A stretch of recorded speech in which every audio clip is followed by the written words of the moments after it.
Judging by the conservative media reaction to Charlie Kirk, I will say when Candace Owens says a friend, she means it.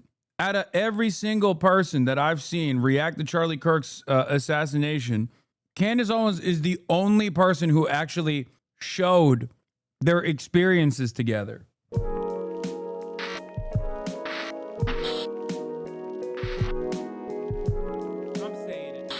Where's the Candace Owens video? We're looking at irrelevant sources. Steven Crowder is not a relevant guy. Yes, I'm going to be talking about the Venezuela stuff too. Yeah, Candace Owens is the relevant party here. She just did a whole video about what she thinks was responsible. And I think she's hitting the Israel notes. This was from Candace. I can't process this. Yeah, according to Charlie Kirk, it's because you don't have brain processing power. Okay. So obviously there are a lot of people who are saying that like Charlie Kirk was assassinated by Israel. And listen, I'm the number one hater. Okay. I'm the number one hater. Now, if there was any sort of like foreign entanglement here in the assassination of Charlie Kirk, which is again, maybe. And I mean, what I was going to say is if there was any sort of foreign entanglement, it was definitely not done because it was definitely not what took place because Charlie Kirk was right at the precipice of becoming anti-Israel. And I'm seeing a lot of people on the gray zone side, on the left side, like also assuming this position. Charlie Kirk. How do you know? Because Charlie Kirk, first and foremost, was an operative for Trump. And as long as Trump is not going to change his values on Israel, neither was Charlie Kirk. His own personal opinion on this does not matter even a little bit, okay? Because he was not. His output was not even remotely anti-Israel. It was incredibly pro-Israel. The reason why the reason why I keep hammering this point is because a big part of the reason why I wanted to debate him was on this issue. I looked at all of his goddamn background. Like I looked at his background and I looked at his assessments on Israel. And with the exception of like every now and then saying, oh, well, we're going a little too hard with the free speech stuff, huh? Come on. There was no indication that he was making a pivot at all on his output. Watch the first 15 minutes. All right, you guys, we're going to jump right into this with no introduction. Holy, this is why I said, Steven Crowder, give me Candace Owens. 1.1 million views in 2 hours, okay? 1.1 million views. Dude, we are operating with the old mindset. The notion that Ben Shapiro's word is worth a damn. The notion that Steven Crowder's word is worth a damn. They do not matter. Candace Owens is the new... Candace Owens has been the new wave of right-wing commentary. Out of all of those like institutional Republicans, the only one that actually had a little bit of motion was Charlie Kirk. There's a lot that I would like to speak with you guys about. Can't wait to hear your feedback. A lot of lies that are being put out. Dumbass shouters are then saying you would have debate Kirk as an Israel supporter. What? Yeah, I think people are memeing when they say that. There are narratives that I would say are half-truths or just misrepresentations entirely. And I don't really see the reason for that. First and foremost, to let you know, last week was not a dream. Charlie Kirk, my friend, is dead. And he was publicly executed. I want to make that clear. Charlie Kirk was publicly executed before the world. And as we are all searching for answers, the ones that are being supplied to us are not making a lot of sense. And some people, I would say, are speaking too much, are speaking on behalf of other people. I don't like it. I will say something that I think brought the world a lot of relief, also, sadness.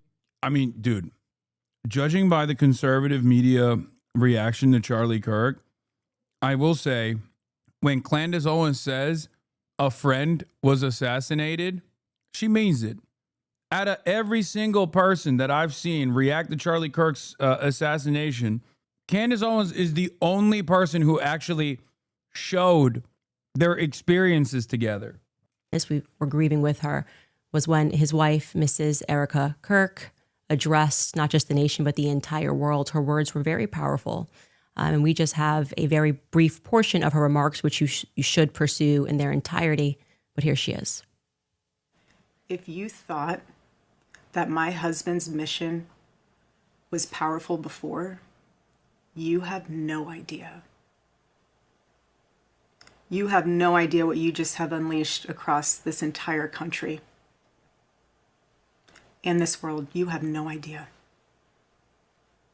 You have no idea the fire that you have ignited within this wife.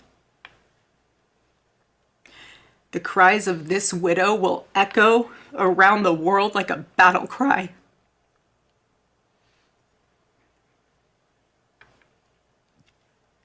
To everyone listening tonight across America, the movement my husband built will not die. It won't. I refuse to let that happen. It will not die. Beautiful, powerful words. Charlie had just one wife.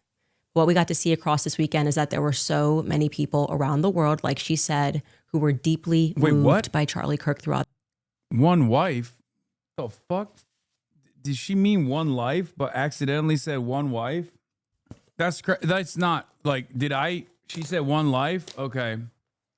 Well, I wasn't alone in hearing what I heard, because look at the CC, or the closed caption. So many people around the world, like she said, who were deeply moved by Charlie Kirk throughout their lives, and of course have been deeply moved by this tragedy. And what she is describing there, that fire, a lot of us are feeling it. I am definitely feeling it. I had a very tough weekend, I will say this, my entire life. Yeah, I said this already. What do you think is more likely, that Charlie Kirk was having a crisis of conscience about Israel and these little breadcrumbs he was leaving behind led them to kill him, or that he knew which direction his base was going and this was practiced to deflect it? That's it. Like, people are talking about how the night before his assassination, Charlie Kirk met with Israeli National Rabbi Pesach Walicki to discuss how to defend Israel effectively on campus, according to Walicki. During their conversation, Kirk was arguing for the anti-Israel side. Even if only rhetorically, he was working out talking points, playing the role of devil's advocate, pushing us on these issues, trying to sharpen the iron, Walicki said. He was in a combative mood, which is good. He was preparing for debates and attacks. I wonder who he was going to debate on the issue of Israel. If only there was a guy who was going to be debating on the issue of Israel coming up. There was a guy. And he knows that was his biggest weakness, because Charlie Kirk is a room reader. Okay, he's obviously the administration's propaganda minister, but he's also a room reader. He's constantly in these crowds. He constantly faces people in public. Constantly faced people in public until his very last breath, as a matter of fact. And let's be real, a lot of the people that he faced were antagonistic towards Israel. Even conservatives that he actually talked to were antagonistic towards Israel. Wait, first of all, it's not, because he was going to flip on Israel because he supported Israel, and they knew this would detonate the U.S. and crush the left movement, which is largely pro-Palestine. Oh my God, dude, Charlie Kirk flipping on Israel would be, first of all, incredibly unlikely, because he is, again, first and foremost, a shrewd operator for the admin, okay? It's as stupid as assuming Trump is going to flip on Israel. You guys are the Lulu if you think that was going to happen. I hate that I find myself at odds with so many people. No, I'm saying he wasn't going to flip on Israel at all. Oh, okay. Well, I don't know what you mean by the crushing. Anyone who thinks that Charlie Kirk was about to flip on Israel is so crazy. For God's sakes, please tell him to read the Gray Zone article. Oh my God. You're wrong, Hasan. He was definitely going to flip on Israel. There's evidence that supports this, fam. Just pray for everyone, gang. He did call Epstein Mossad. That doesn't mean anything. That does not mean anything. The day prior to his assassination, he literally had Ben Shapiro on. And in that conversation, they literally glazed Israel. They defended Israel. They called out Israel's enemies. They said they need to be prosecuted. You are being too woke about this. Oh my God. I am not being too woke about it. I'm not even saying it's 100% that Israel didn't assassinate him. I'm just simply saying that for one reason or another, even if it was Israel that assassinated him, which I don't think it is, I don't think it's likely, rather, even though I'm not saying it's unlikely that Israel will conduct a high-profile assassination, even on U.S. soil. What I'm saying is not likely, given the evidence that was presented, is Charlie Kirk's interest in flipping on Israel. Charlie Kirk could have very well had conversations with prominent conservatives in the background saying, I see the anger, I see the frustration that a lot of young conservatives have towards Israel, and I'm beginning to recognize where it's coming from, and I'm actually afraid of saying something, but it doesn't matter. He was not going to change his perspective on Israel as long as the American government was not going to change its perspective on Israel. Okay? Donald Trump, as long as Donald Trump stays committed to Israel, Charlie Kirk, who is committed to Donald Trump, was going to stay committed to Israel. That's it. And people who don't understand that reality genuinely think Charlie Kirk was a different thing than what he actually is. Okay? Any kind of sidestepping away from the administration here and there is to maintain a semblance of credibility and become a more effective propaganda outlet for the administration. It is a balancing act. The reason why I say this is because, with the Epstein stuff, he knew that this was something that he pumped his audience with, okay, constantly, like the Epstein stuff, over and over and over again. And the moment that Trump turned on it, he turned around and said, listen, guys, Epstein's a pedophile. He was with a bunch of prominent people. He might have even been Mossad, but I'm done talking about the Epstein shit because Donald Trump made a boss call, okay? If a guy who straight up talked about the Epstein shit for years can quickly flip when Trump tells him, shut the up about Jeffrey Epstein, and he turns around and shuts the up about Jeffrey Epstein, what makes you think he was going to turn on Israel without Donald Trump turning on Israel when he has only said Israel is good, Israel is great, his entire career? The big part of the reason why he avoided Nick Fuentes is because Nick Fuentes, from his audience's perspective, is seen as a more honest, more real conservative, especially because of Israel. But also on top of that, he's just more racist, okay? He was worried about getting outflanked by Nick Fuentes ideologically and have his impressionable audience turn around and go, oh my God, maybe this guy's awesome. Maybe this Nick Fuentes guy is the real deal. Seems like Charlie Kirk is not the real deal. That's it. Sometimes I wish you lied/played stupid like the right does. I'd just go with the Israel narrative to get his fan base to hate Israel, putting immense pressure on them. No, dude. I'm not going to do that. Okay? I'm sorry. Even if a certain kind of truth is hard to swallow, okay? Like, for example, whether or not this person is the person who shot Charlie Kirk is like a leftist or a liberal, we don't know yet, but I'm not going to immediately rush to be like, he's a groyper, he's a groyper, he's a groyper. The reason why I'm not going to do that is because that's not what I do. Honesty is the number one policy. Okay, I might make mistakes in my assessment. I might make mistakes in my predictions. I might come across as wrong. I might come across as hard-headed. Russia will never invade Ukraine is a great example of this, okay? But ultimately, I am always going to show you my work. I'm always going to reveal to you exactly how I arrived at the conclusions I arrived at.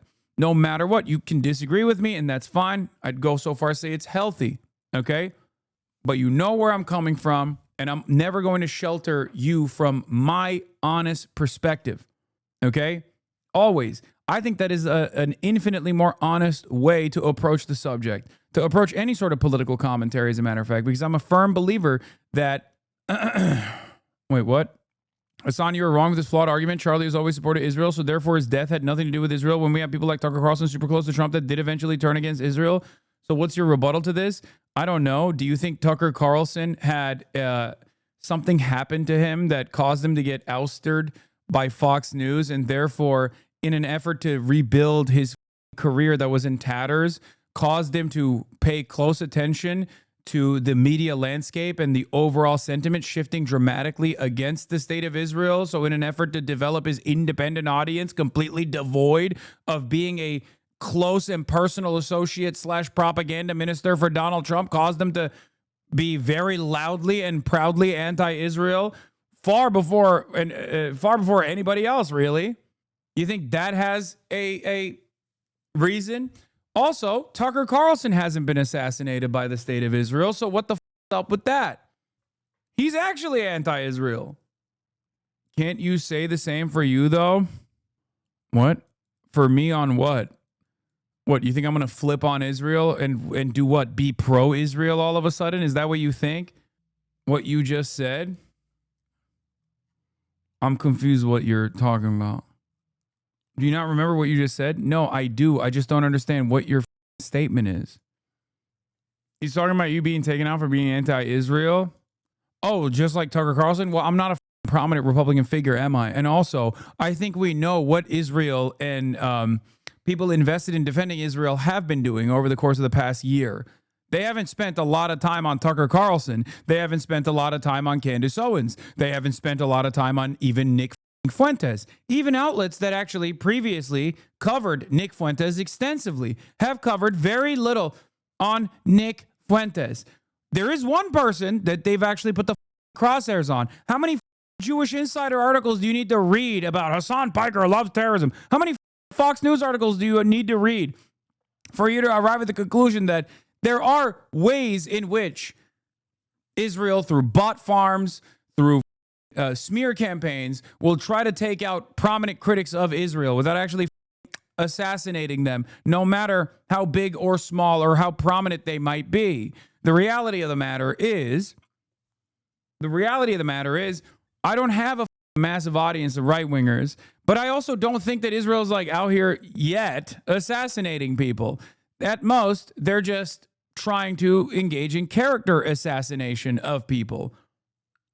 Anyway, I shit you not, hogs are now posting Free Palestine because they think Israel shot them. I mean, look, okay, I'll take it. Like, what do you want me to say?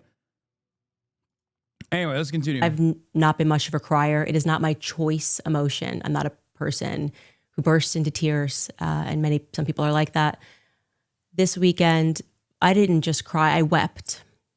I wept for Charlie, obviously. I didn't make it through the tribute to him on Friday. And for those of you who wanted to see me in a moment of weakness, that was delivered to you. Fair. Yeah, I watched my friend get shot in the neck.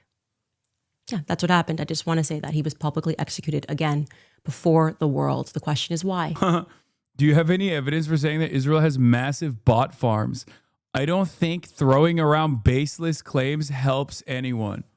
Yeah, dude, every Indian guy on Twitter that has names like Vivid Prowess with the Israeli flag in the bio that are tuning in from Uttar Pradesh, where the do you think all the pro-Israel sentiment on Twitter is coming from? It's not like it's a secret. They also say it too. They're like, we're spending money on bot farms. We're spending money on changing the public attitude on Israel for the positive. Ryan Grimm also posted about SKDK today too, about Israel hiring American bot farms. Is Gujarat not Uttar Pradesh? Guess I'm one of the only few Indians here? No, there's mad Indians here. They're just leftist Indians. Like, we're talking about something entirely different. All the defend the West shit. I will wait for some open source intelligence or whistleblower. Wait, what? So you'll take the word of some random OSINT account? Well, good luck. Okay, many of them don't necessarily criticize Israel. That's awfully suspicious. But like, I know probably more than they do. What the? They're just a random guy online. Also, there is reporting on this, for the record, literally from today, actually. So thank you, Chatter, for bringing this up. New sludge reports from Dropsite News. Sludge reports SKDK, a leading Democratic PR firm closely tied to Biden advisors and Senator Chuck Schumer's circle, has signed a $600,000 contract to run a bot-based program for Israel's foreign ministry.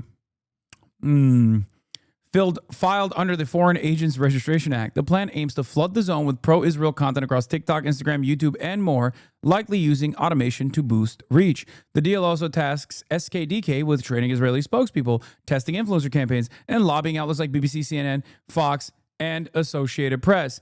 Thank you. I just wanted some evidence. Man, shut the up and suck my entire dick, you stupid bitch. Get the out of here.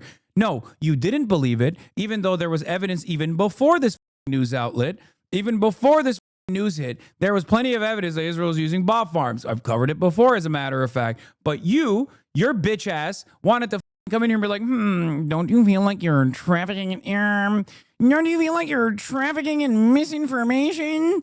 That's what you wanted to do. And then now there's even more evidence to it. You're like, haha, don't you feel like it was good that I asked you so you were forced to cover a story that I would have covered anyway? Wow, bitch. Also, Israel's literally doing a genocide. It's so unbelievable that state would also apply. Like, Israel is doing a genocide. It's most notable for cybersecurity initiatives and software that they sell all around the world, sometimes illegally, okay? The notion that they are not also selling or even utilizing their own bot farms is so funny to me. Jesus Christ, dude. Anyway, shouldn't we be fighting fire with fire by lying about Israel ordering a hit on Charlie when they're saying shit like the shooter was trans? No, because I don't traffic in that, okay? I don't think that's the appropriate thing to do. If it happens overwhelmingly, I'll still correct the record. You know, I'll still correct the record. It's too hard for me. It is a firm commitment that I have. Okay, it's just not going to happen. I'm not going to turn around and traffic in that misinformation. Right. You know, when you are in a state of grief, you go through a lot of emotions, and I'm arriving right now at a lot of anger. The audacity of some people. It has taken much restraint and prayer, and I had to speak with a priest. I had to go to confession. These emotions that I am having, wanting. What will you do if the shooter pretends to be a fan of you? I don't know. I mean, it's pretty obvious that I've never favored engaging in any sort of violent act against political enemies, and especially like beyond whatever shit that people can clip out of context, especially against like Charlie Kirk, considering that I have been around Charlie Kirk in public events over and over again. It doesn't make any sense from even a self-preservation perspective. So, you know what I mean? Why are we making up fake scenarios to react to? What is this? I have an injury and I'm bored. Just hear me out. You hate me. What? Okay, take a day off. To respond with Charlie in his own words, really. People that are coming forward and saying this is what he thought and this is how he should be remembered. It just feels really inappropriate to me. I didn't know what to do other than to scroll through messages between me and Charlie, regarding which there are a ton of them. And kept going back and watching the many videos of us dancing to the song Power. And it felt appropriate to reach out to Ye, speaking about things, talking about his mode when he wrote the song. You know, when you wrote the song Power, why did we have it as our hype song? Because the song is about the ability to find it within yourself to become what you know you are capable of becoming inside of a matrix, when you just realize everything is dishonest, that everything is performative, that people are dishonest, that they are going to try to stop you from being great. In fact, it's the end of the song, the question that he asks at the end of the song, that's the most important. Ye asks, do you have the power to let power go? Do you have the power to say no to power?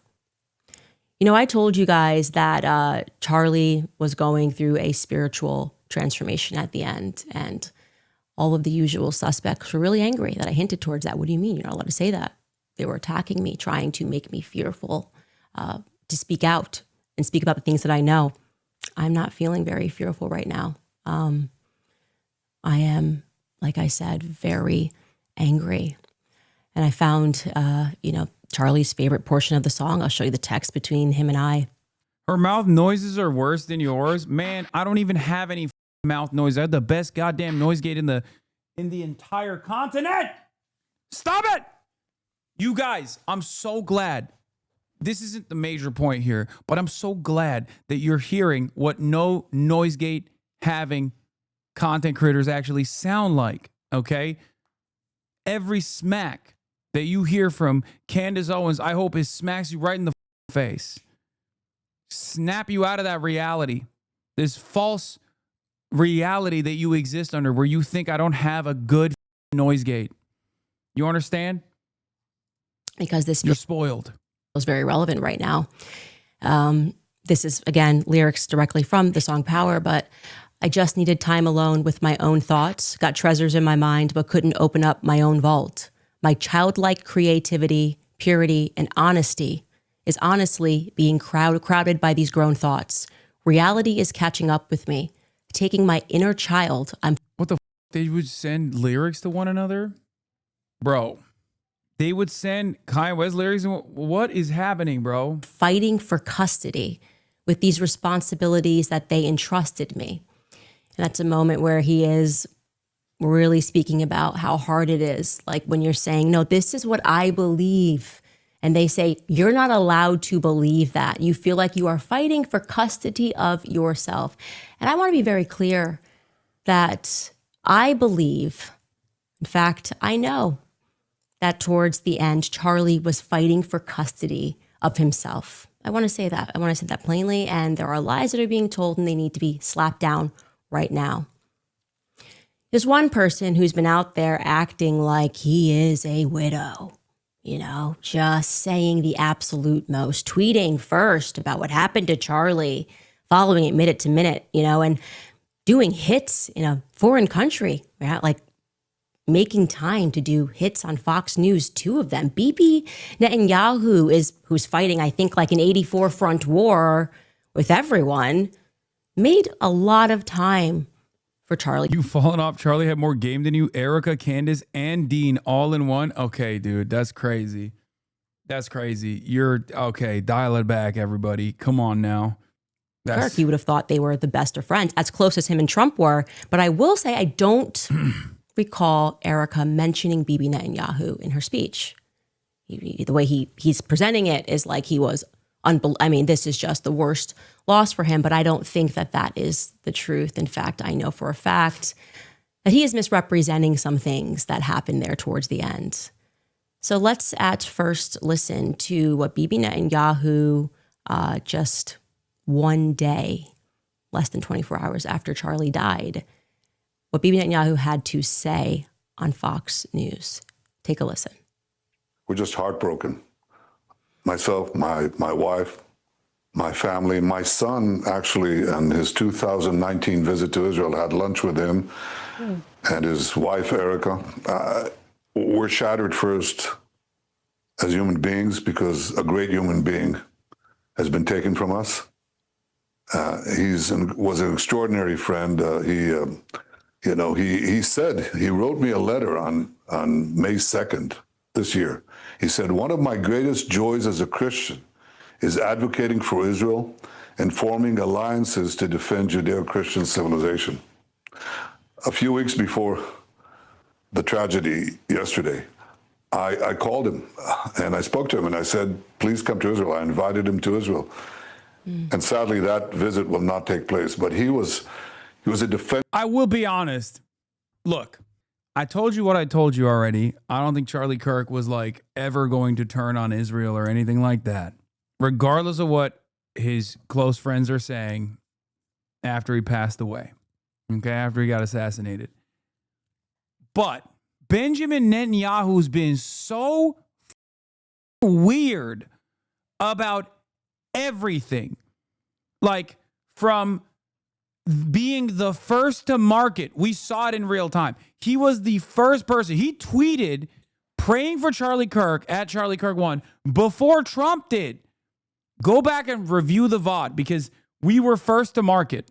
Like, and there's a video of me like even yelling at a New York Times photojournalist saying like, come on, you're a New York Times reporter. Like, how dare you send me this shit? Like, is unsubstantiated or whatever. And then in real time, I'm like, my skepticism turns into utter horror, as you've seen, right? And in that process, we also saw we also saw the first praying for Charlie Kirk tweet come from a foreign leader, Benjamin Netanyahu. Okay? That was strange as Now, I think the Israel stuff is far-fetched, okay? Especially because I don't think he was, especially because, Charlie wasn't turning, right? That was like half an hour after the shot. No, it was, am I crazy? I feel like it was even before. No, not before the shot, but like it was not half an hour. It was like 5 minutes, dude.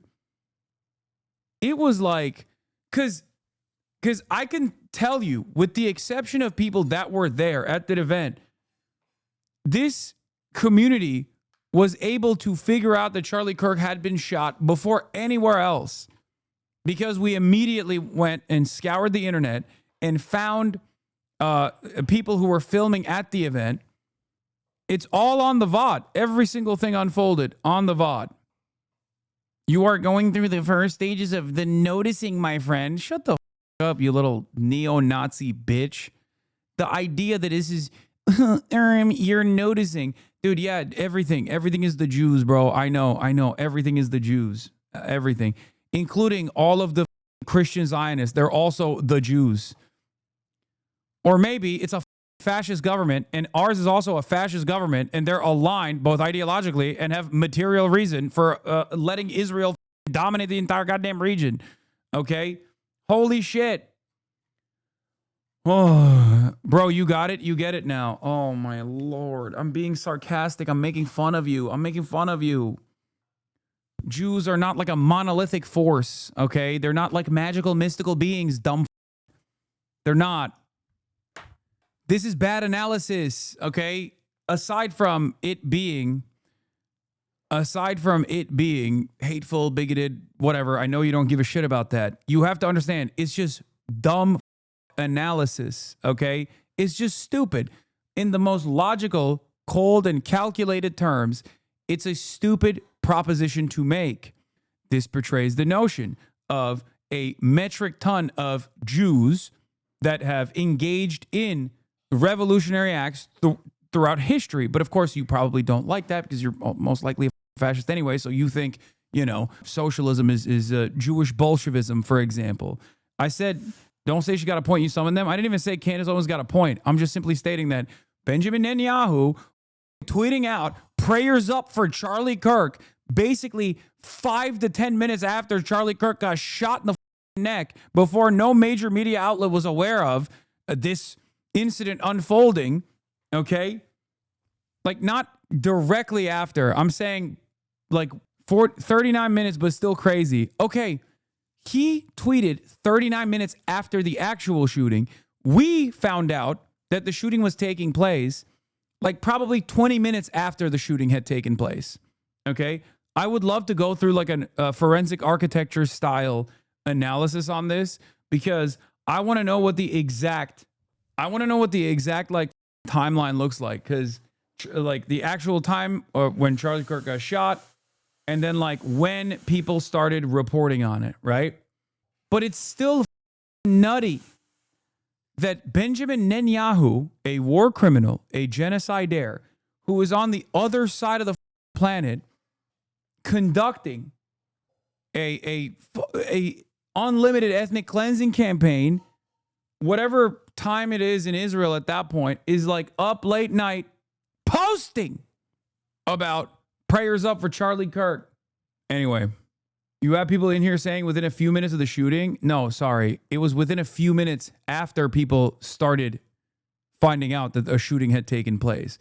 Like, people saying Charlie Kirk got shot in the neck maybe immediately after doesn't mean that people actually believe that there was a real shooting that had unfolded until there was video evidence. I think it's not, not going to be a thing. It's not going to be considered like a real thing that has taken place. Anyway, so regardless, what was I saying? What was I talking about? Oh, that was strange. But also, his behavior since then has also been strange. But I mean, I understand it. Like, I understand why he would be super locked in on American affairs. because, you know, he knows that Israel support is at an all-time low. Okay? Israel support is at a all-time low.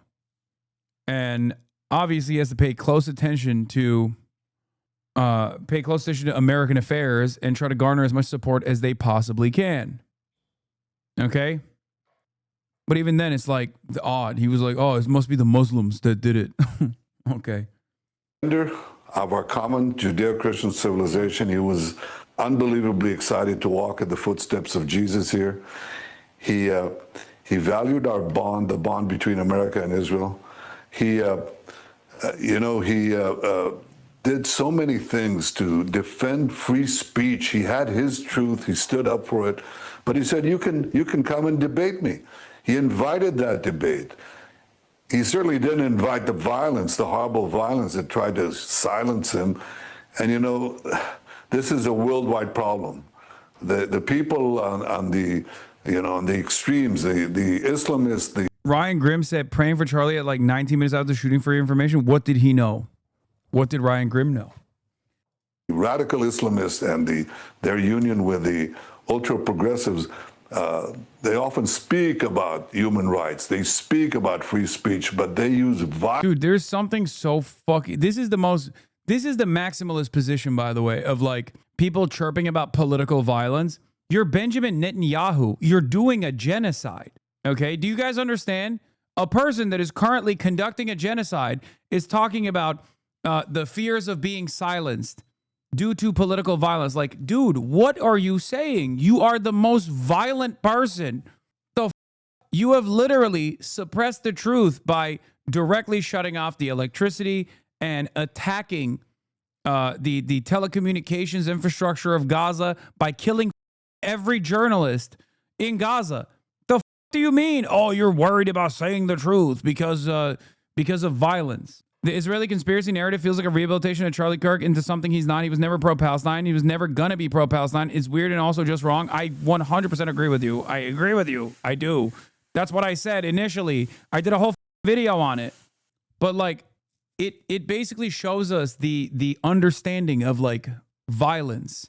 Systemic violence or state violence is not seen in the same way as like an act of violence that took place against Charlie Kirk. Okay?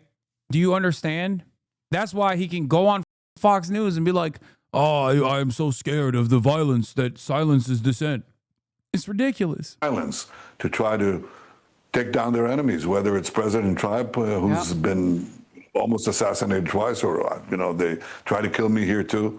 But they got Charlie Kirk. Okay, that was the funny thing about his like attempted assassination, by the way, that he's talking about is that, what was it, like a 70-year-old woman or something?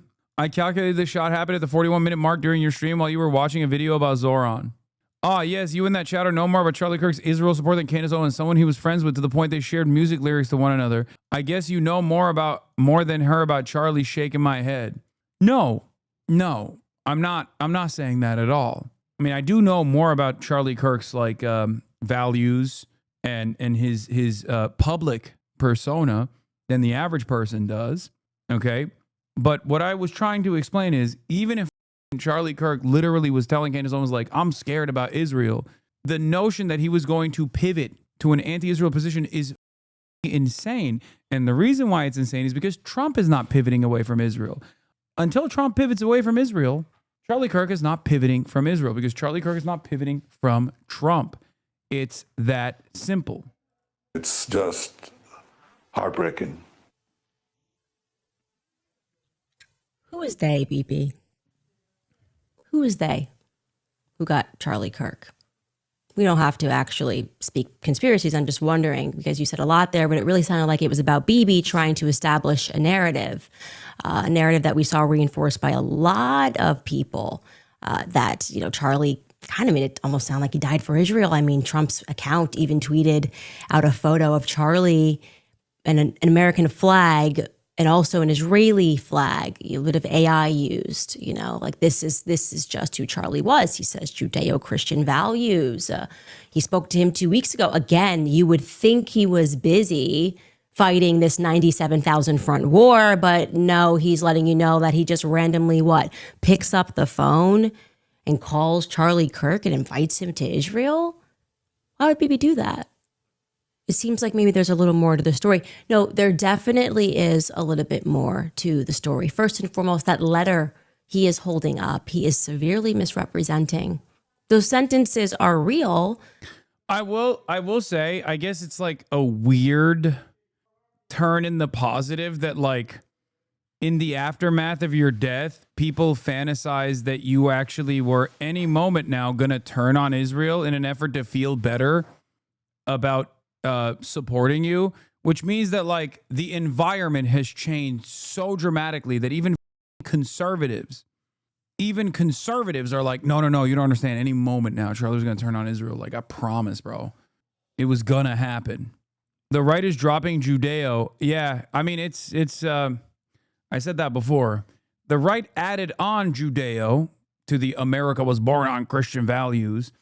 I don't know the approximate timeline of this, but I suspect, like, it became much more popular after 9/11. Okay? War on terror. Israel is helping us fight our eternal enemies, that sort of thing. I'm sure Judeo-Christian values, like, existed before in, like, the 70s and 80s, but never to this degree. Okay? Never to the degree you're saying to justify him and promote that he was a good person for turning on Israel. Yes. I think there are a lot of right-wingers who are anti-Israel, and they want to feel like Charlie Kirk was also anti-Israel, but just couldn't say it. Charlie Kirk was going to buy NBC. Yeah, I joked about this. This is the white, racist, conservative, anti-Israel guy's version of saying Charlie Kirk was just about to buy NBC, and then they got him. But I am calling upon Bibi Netanyahu, the dear friend to Charlie Kirk, to publish the letter's entire contents. Like, don't start with just 2 sentences. Publish the entire thing. You're holding it. I'm saying you're severely misrepresenting the contents, that in May, Charlie was concerned about Israel and their influence on American politics and how they were pushing things that he felt were in conflict with his beliefs, free speech here in America. I don't agree with Blumenthal's school of thought, but But the Gray Zone article reveals that Israel wanted to invest a massive infusion of pro-Israel money into TPUSA, and Kirk refused. Kirk, according to one person with inside knowledge of the meeting with Ackman, said he left the meeting as though he'd been blackmailed. Yeah, I believe that. I still don't think he was going to turn on Israel, though. That could very well have taken place. He could have very well told people in his orbit that he was conflicted on the way that the environment was shifting on Israel. None of that means he was going to shift on Israel publicly. As long as Donald Trump is not shifting on Israel, Charlie Kirk was not shifting on Israel. Okay? That's it. Bibi's holding it up like Charlie just in May said, hey, you know what? I just want to write a love letter to Israel. That's how it was presented. Would you guys agree? That's not how it happened. Now, regarding that phone call and that invite, that also needs to be contextualized. And I'm going to do that. But first, Skylar, can we bring in a clip of Charlie from a month ago speaking about the kind of pressure that he was under? Because I think that will also help to further contextualize this. Take a listen. I'm an American citizen. Yes, I want Israel to win. Yes, I'm a Christian. But like some of the mess, and you've seen how I've been treated, Megan, by some, not all, by some. No, it's very irritating. It's been almost so as unfair. I love that. Dude, I'm sorry. I can't. This is, you know what this reminds me of? Bill Clinton. Okay? Jeffrey Epstein associate Bill Clinton, and also major Israel dick rider Bill Clinton. Bill Clinton, in his private correspondence, has openly communicated his distaste for Israel. Bill Clinton, in the way that he operated, of course, was a major dick rider for Israel. The reason that a lot of people who deal with Israel feel this way, they all feel this way. Charlie Kirk, I'm sure Donald Trump is not even that big of a fan either in his personal affairs, is because we know how people who are a part of the Israeli state behave. They are repulsive. They are unimaginably arrogant. They are the most entitled you've ever encountered in your life. Why is it that I always go, no politique here, Israel number one, and everyone understands exactly what I'm pointing to? Because even a random soccer fan being interviewed by a non-contentious outlet comes across like a dipshit in that very moment. The sense of entitlement is out of control. Partially as a consequence, I think, of the ethnic religious superiority that is baked into the collective consciousness of Zionism and Zionists in general. Okay? But that's what it is. So yeah, everyone that has like private affairs or private correspondence might feel annoyed in that process. But ultimately, when all is said and done, they just still play their role. Okay? They were coming after you after Turning Point for, among other things, that you had Dave Smith there. Dave Smith is allowed to criticize Israel. You had both sides. The Israeli side was overrepresented. Though. No, you're not allowed to. It's even worse than that. Again, I just want to repeat for the 5th time. I love Israel. I want Israel to win. But my moral character is now being put into question, Megan. Not my decisions. Not like, hey, are you doing this? Is it smart or is it dumb? But no, I am a bad person if I do this. And I could go, I mean, you saw it, Megan. It was trending on Twitter, thousands of tweets and text messages. I mean, dude, who are we kidding? Charlie Kirk? Most of these more mainstream far-right figures hate Muslims. Hate for Muslims would be far stronger than their anti-Semitism. They can drop some dog whistles here and there for the noticers in their audience, but they will never show the humanity of Muslims. Yeah, you know what this reminds me of? When Matt Walsh was getting a lot of heat for still working at the Daily Wire, because obviously Ben Shapiro is not only Jewish, but also the most vicious dick rider of Israel, right? So a lot of Nazis were like, Matt, you're one of us. Why the f do you still work for Jewish Ben Shapiro, right? So I am almost certain that Ben and Matt talked, and Matt was like, hey, I'm just going to post the swastika. Please don't get mad at me. And he posted that AI swastika image of the white family, the hidden swastika image, to just basically cool off the groypers in the audience, to be like, dog, I'm about to post a swastika. I'm just letting you know. Okay. Straight up. And it's like that. Come on, bro. Just one swazi, please. Let me hit the swasti one time, bro. These guys will not stop coming after me, dude. Chad thinks that if you got to your debate with Charlie Kirk, you'd be in agreement. Yeah. Unironically, he would have shifted his position by that point. It would have been the major reveal. He would have come out and been like, Hasan, we don't agree on much. We don't agree on much, but on this Israel stuff, you are right. We must dismantle the Zionist entity piece by piece, okay? Of course, a violent apartheid structure over the course of 100+ years, ethnic cleansing and complete domination is going to have naysayers, is going to have violent resistance as a consequence of that. He was actually going to give me his Hezbollah banner. He had one in his back pocket, and he was going to wave it around. He was going to wave around the Hezbollah flag that he took out of his back pocket. That's where it was. And then Israel knew that it was going to happen right before he recited the Shahada, by the way, so that we could both be connected and find the light of Islam and Jannah together. They stopped him. Yeah, he was gonna toss out keffiyehs instead of MAGA hats. Listen, he wasn't gonna be anti-Israel and pro-Palestine way. He was gonna do it in a Nazi way. Is the argument, is what I think. What do you mean? If you listen to Nick Fuentes, depending on which Nick Fuentes you're listening to, he sometimes comes across like a campus gender Marxist when he's talking about Israel, and we know what his actual opinions are. So.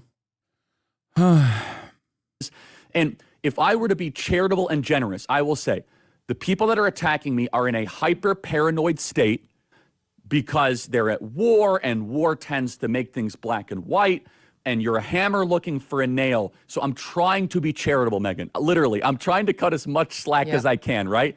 Like, okay, what would it be like if all of a sudden I'm starting to see a pattern of behavior similar to what my grandparents saw in 1930s Germany online? How would I behave? So that's like my charitable kind of overcompensation spirit. At the same time, I'm like, but it's not defensible to be dumb, right? Yeah, this just seems like he's mad because he's dick rode Israel into oblivion, and Israel supporters do not allow even a little bit of reasonable conversation, reasonable discourse, reasonable back and forth, because then you're against Israel. How dare you do that? You're an anti-Semite. You're a vicious anti-Semite. So I think like he's just mad because he's very clearly saying like, what the are you guys doing? I've been a dick rider Israel. Let me have some conversations about Israel, Jesus Christ, without you yelling at me and saying I'm a Nazi. No, it's not defensible to be dumb, and he was under an increasing amount of pressure, not just people telling him, oh, well, you know, I'm upset with who you're inviting, but flat out telling him that he was not allowed to invite certain people to his events. They were threatening to pull out money. Charlie was getting a lot of really nasty text messages. You're a dead man walking, figuratively? Dog, hey, Hasan, how long until you and the Twitch CEO get the boot? You're a dead man walking, figuratively. Dog, your name literally is Introvert's Guide, okay? I just don't think that I don't think you got anything going on in your life, brother. Like, you're agoraphobic. You're an agoraphobic little cretin. Hasan, you were actively making my night harder. Sorry, hold on. I just want to see what else he's going to say. I just don't shower fantasy as a person. Yeah, but it's like, next time Asman goes on break, they'll get Hasan. This chat is unhinged. I can understand not liking the guy, but goddamn, people, chill the fuck out. Next time Asman goes on break, they'll get Hasan. Like, the thing is, what is it that compels you to keep up this fantasy, you know? Aw, shucks. You did realize you're getting kicked off the platform soon, right? Okay, let's say that is the case. I don't think so, but let's say that happens. You're still a goddamn loser on the day that it happens. It looks like he was banned in Asmongold's chat for being too racist. Oh my God. Is your life gonna get better? No, you still suck. This is what I never understand when are like, yeah, the administration is gonna come after you. We're gonna get the mods to ban you. Okay, I hope you realize it. I hope you realize it, dude. And it's like, okay, let's say that took place. Let's say that took place. What does that do for you? Nothing. You don't know me. I don't know you. I'm only as impactful in your life as you allow me to be. Clearly something caused you to come back in here. You know? This is what happens when you keep getting away with it. Yeah, I know. I'm getting away with what? Fox News reporting the suspected shooter is on suicide watch. Oh, no. Okay, I don't know if that's real or not. But I'm going to tell you, if that is the case, that makes this even more suspicious. And many of them pertaining to Tucker Carlson and Candace Owens. But oh, yeah. Suspect with, until this very moment, no discernible motive. Okay? With no political convictions. There's a note, but we discarded the note, or rather the note we found through rigorous interrogation and investigation. Note's missing. He turned himself in, and then he suspiciously killed himself. And now, as soon as that happened, the investigation actually opened up a faucet of information. We heard that he was actually the most pro-Palestine person on the planet. Okay? We heard that he was actually, we heard that, you know, after his suicide, we found out that he was like really invested in Hamas. He was actually doing this for Hamas, he said. He said he would be really mad if we gave Israel $20 billion more dollars in weapons. So obviously, in honor of Charlie Kirk and against this person who shot him, we should give $40 billion to Israel. One of the worst aspects about this is like, you know what? One of the worst aspects about this is like, I can't trust Dan Bongino or Kash Patel. Previous FBI directors were also Republicans. But at least they weren't Dan Bongino or Kash Patel. Okay? So, like, none of them are honest actors. It sucks.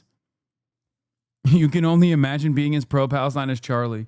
Yeah, they're going to be like, this guy actually was watching every leftist political content creator from Hasanabi Piker to the Majority Report, which we now have to criminally prosecute under the Charlie Kirk Free Speech Act. He also was a part of both the PSL and the DSA, and also Students for Justice for Palestine. He said he really loves Zoran, and also, he said he loves Islamic style terrorism, and also that he had a keffiyeh on. You couldn't see. Yeah, you couldn't see that he had a keffiyeh on, but he had it on. He was the Antifa CEO. Is this a bit, or I'm just saying, if there is suspiciously no evidence of this dude's like digital footprint, or the evidence on his digital footprint is like being safeguarded, and there was a note, but the note hasn't been revealed, or we don't even know what the note looked like. They just like recovered it through forensic examination. And all of this and that. And then all of a sudden he just dies, commits suicide. You can just ascribe whatever value you wanted to the dude. Yeah, I'd like to take this time out and thank Chuck Schumer ahead of time for sponsoring the Charlie Kirk Freedom of Speech Act. Obviously, it's a really important moment of bipartisanship. And thank God that the prominent Democrats, who we will still, as Republicans, call, pedophile, vampire, socialist, communists. But in this moment, they got it right. Unity and bipartisanship. Thank you. Tucker Carlson was really the focus when it came to America Fest. How could Charlie allow these debates about Israel to take place? How could he allow Dave Smith, who, by the way, is Jewish, how could how could Charlie allow this other position to meet the stage? Because obviously when people start to hear the debates, what Dave Smith is saying sounds so rational, but it was up to Charlie to not allow those things to happen. And that amount of pressure towards the end, as you see that conversation he had with Meghan was just a month before he lost his life, really, I would say, reached a pinnacle of sorts on the matter of what Tucker Carlson actually said on that stage. Tucker Carlson, while he was on that stage at Turning Point, brought up Bill Ackman. Bill Ackman is a billionaire, obviously. He is also an extremely litigious billionaire. And Bill Ackman was on Charlie about comments that Tucker Carlson had made on that stage. Tucker Carlson specifically asked the question, where does Bill Ackman's money come from? Who is this guy? Actually, who is this guy that has this much influence? And like I said, Bill Ackman was not happy about this. And so I would like to contextualize Bibi. Again, these are things Bibi brought up publicly, which he didn't have to. He didn't have to bring up the letter. He didn't have to bring up the phone call, but he chose to do this less than 24 hours after Charlie Kirk was shot. Personally, Bibi, I would have appreciated if you guys used all of your spyware, you'd spying on us for years, to maybe track down the killer. But I guess this is where you thought it was best to do a little propaganda for Israel would be better than us helping us track down the killer.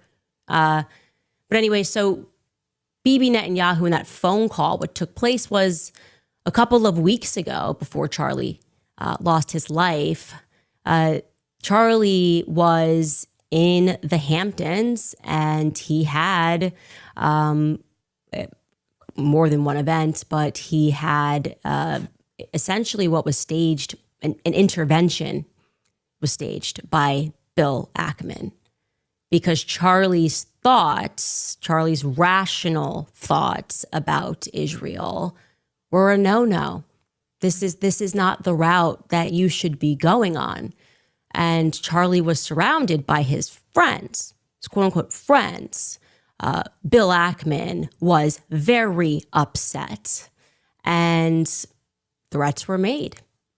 That is what I am told, and I will tell you that I am very happy for Bill Ackman to dispute this narrative. In fact, he was asked to dispute this narrative. Max Blumenthal went out to him today, and Bill Ackman came back and said, I have receipts I can show you. And he did not provide the receipts. This is not how it went down. I know it went down this way. I'm waiting for one of them to go on record. Hasan, this is what took to open my mom's eyes about Israel. By the way, this morning she said, I did some research and you are right about Israel. This was the research, by the way. Jesus Christ, dude. Like, conservatives can look at a situation that is like right smack dab in front of their eyes, and the only way that they will arrive at the correct conclusion is if they just take like a million sidesteps and entertain some of the most psychotic conspiracies that make no damn sense. That's the reason why it was like kind of funny for me, because I wasn't live at the time, but I was seeing all of the chatter coming from the right and how they changed their narrative quickly, going from this is a trans Antifa shooter to like, oh shit, he's one of our guys. And I think it's literally because they also believe this dude was a groiper. They saw a white guy from a conservative, good MAGA family, and they thought, oh, this guy might have been to the right of Charlie. Okay? I think that's literally, like, they are more susceptible to misinformation than information. You can convince, I think, Republicans into believing in, like, socialism as long as you, like, traffic it through conspiracy theories. They've been so primed into believing falsehoods that falsehoods are actually more valuable in changing the perspective, or just like haphazardly put together theories are better at convincing the modern right than just logical thinking, just critical thinking. And to say that it didn't go down this way. It was at this time that Bibi Netanyahu was called and Charlie was invited to Israel. This was an under duress situation, I would say, because I've been in these situations before. When I started asking very sensible questions about Israel, as someone who had dedicated her political life to supporting Israel, many times alongside Charlie Kirk, I was met with the very same pressure. And just like Charlie was being invited to Israel, I was invited somewhere else. And when this arrived to me, it felt like a threat. I got to tell you that. It felt like a threat. Like, not like, hey, come here and we can educate you because you're my friend. More like, this is your last chance. That's how it felt to me. I can't speak to how it felt to Charlie. And I know that Charlie was offered a ton of money in this moment. A ton of money. Bibi would fund it, spend tons of money. And Turning Point, I guess, if it needed to go to a higher level, would have gone to an even higher level than it already was at. And I know for a fact that Charlie denied that funding. That Charlie denied, and what Bibi didn't include there, he declined to go to Israel I'm going to say it one more time. All of this can literally be true, 100% true, and still not prove that Charlie Kirk was ever going to publicly turn on Israel, okay? Because the higher priority here must be given to Charlie Kirk's, like, purpose as a political operative. Charlie Kirk's purpose as a political operative was to defend Donald Trump. No matter what. And any type of straying away from the Trump line on any particular issue was done at the behest of becoming a better propaganda minister for Donald Trump so that he could still maintain some level of credibility in the base. Okay? Do I believe that Israel actively went after right-wing influencers that were close in Trump's orbit to demand fealty, to demand more loyalty? Absolutely. Do I believe that they did it in the most annoying, like the most egregiously arrogant way possible? Yes, of course. I have seen Israeli envoys. I have debated envoys of Israel. I know how they operate. They are really gross, annoying, and arrogant. None of that means that the diehard fedayeen of Donald Trump was going to turn around, a company man, yes, was going to turn around and be like, any moment now, this is it. I would describe this as like, re-education camp. We've seen it. You made an uh-oh, but we can help you. We just need you to come out to Auschwitz and take a picture. Yeah. We just need you to come to the Holocaust Museum and take a photo. We just need you to go to Israel and we can make this better. Charlie said no to Bibi. Okay. Bill Ackman, if you would like to dispute that.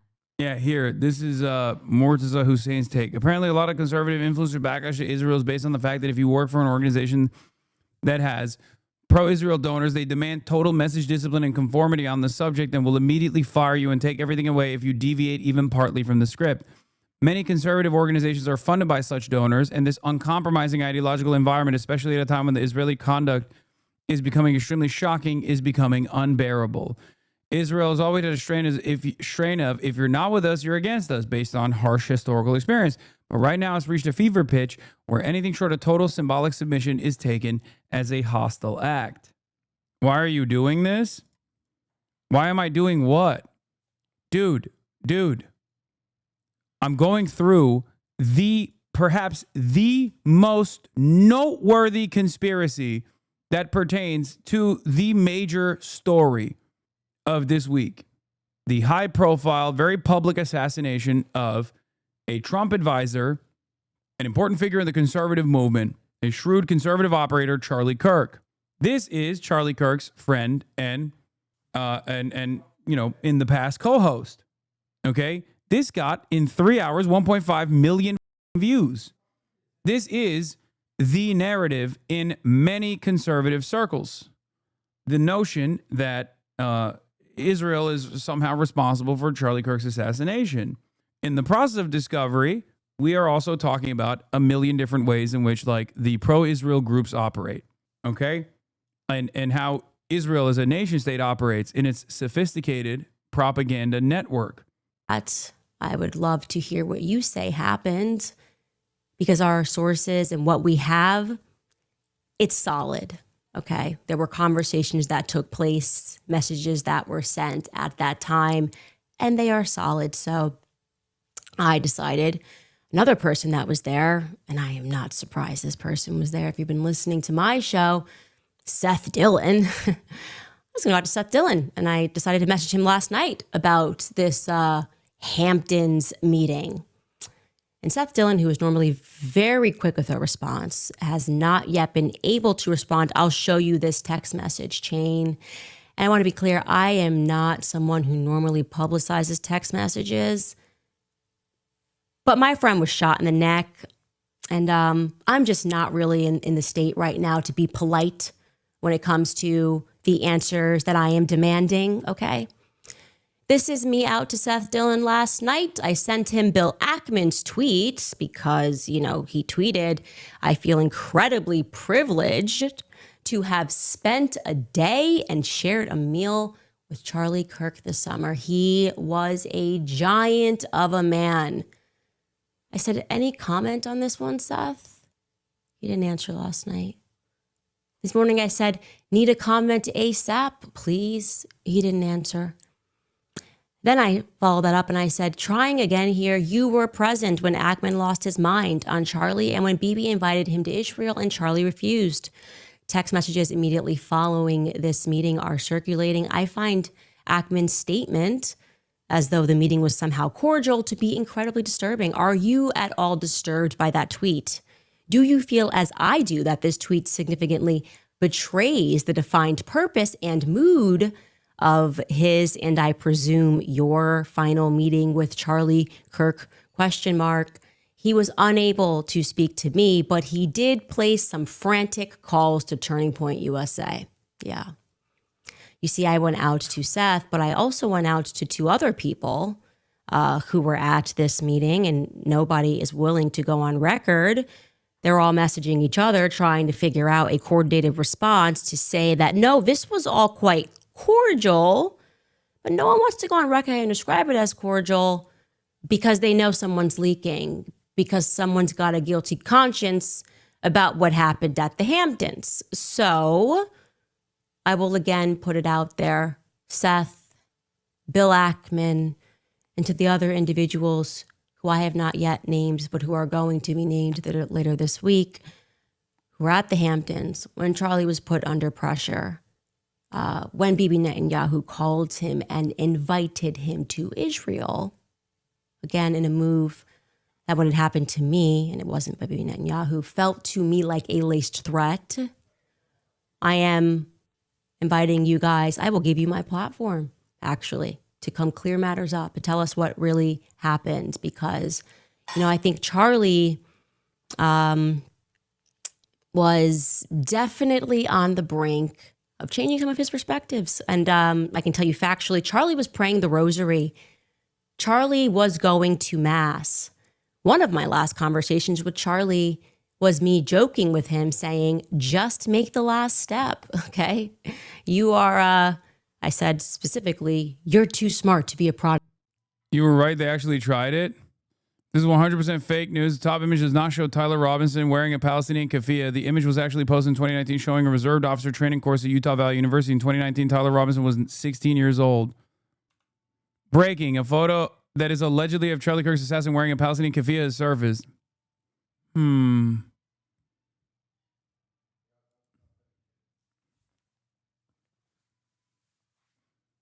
It's just crazy how that always conveniently works. It's just so strange. So strange. Bro. Yes, that is a keffiyeh. Right on cue, baby. Of course, it's fake, but, Just take the last step, Charlie. He says, ha ha. I mean, the only thing that I think is like really crazy about this is that there are a lot of prominent right-wing former friends, current, or friends, close friends of Charlie Kirk and all these other people that are saying that it's Israel when, they could just as easily lean into the trans Antifa shit. You know what I mean? Because the trans Antifa shit is like the safe narrative for their career ambitions. I think that's a shamach, not a keffiyeh. I mean, there a lot of operators wear that stuff. Speaking about Mary, and typically when those steps start taking place, you stop referring to yourself, as I did, as a Judeo-Christian.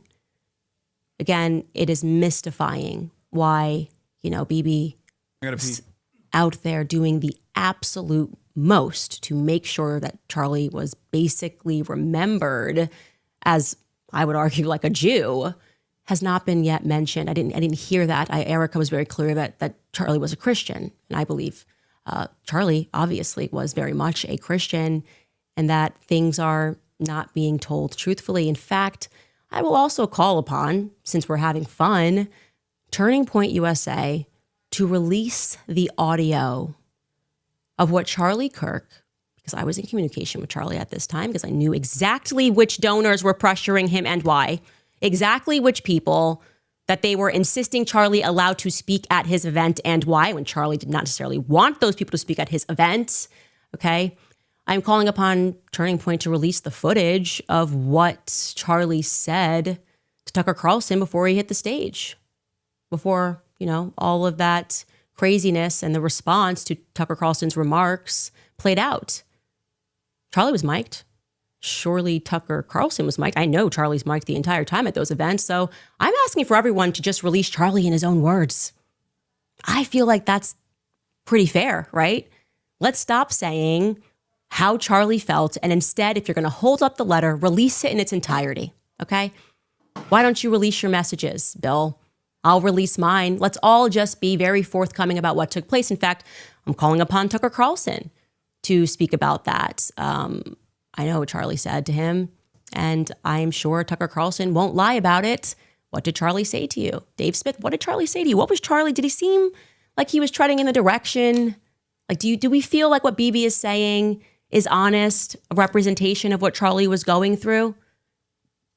This is what I want. I think that the thing that we need here, sunlight is the best disinfectant. Now, does all of this mean that Bibi Netanyahu and that this somehow proves that Israel was involved in the assassination of Charlie Kirk? No, we have no evidence of that. We can't say that because there is no evidence of that.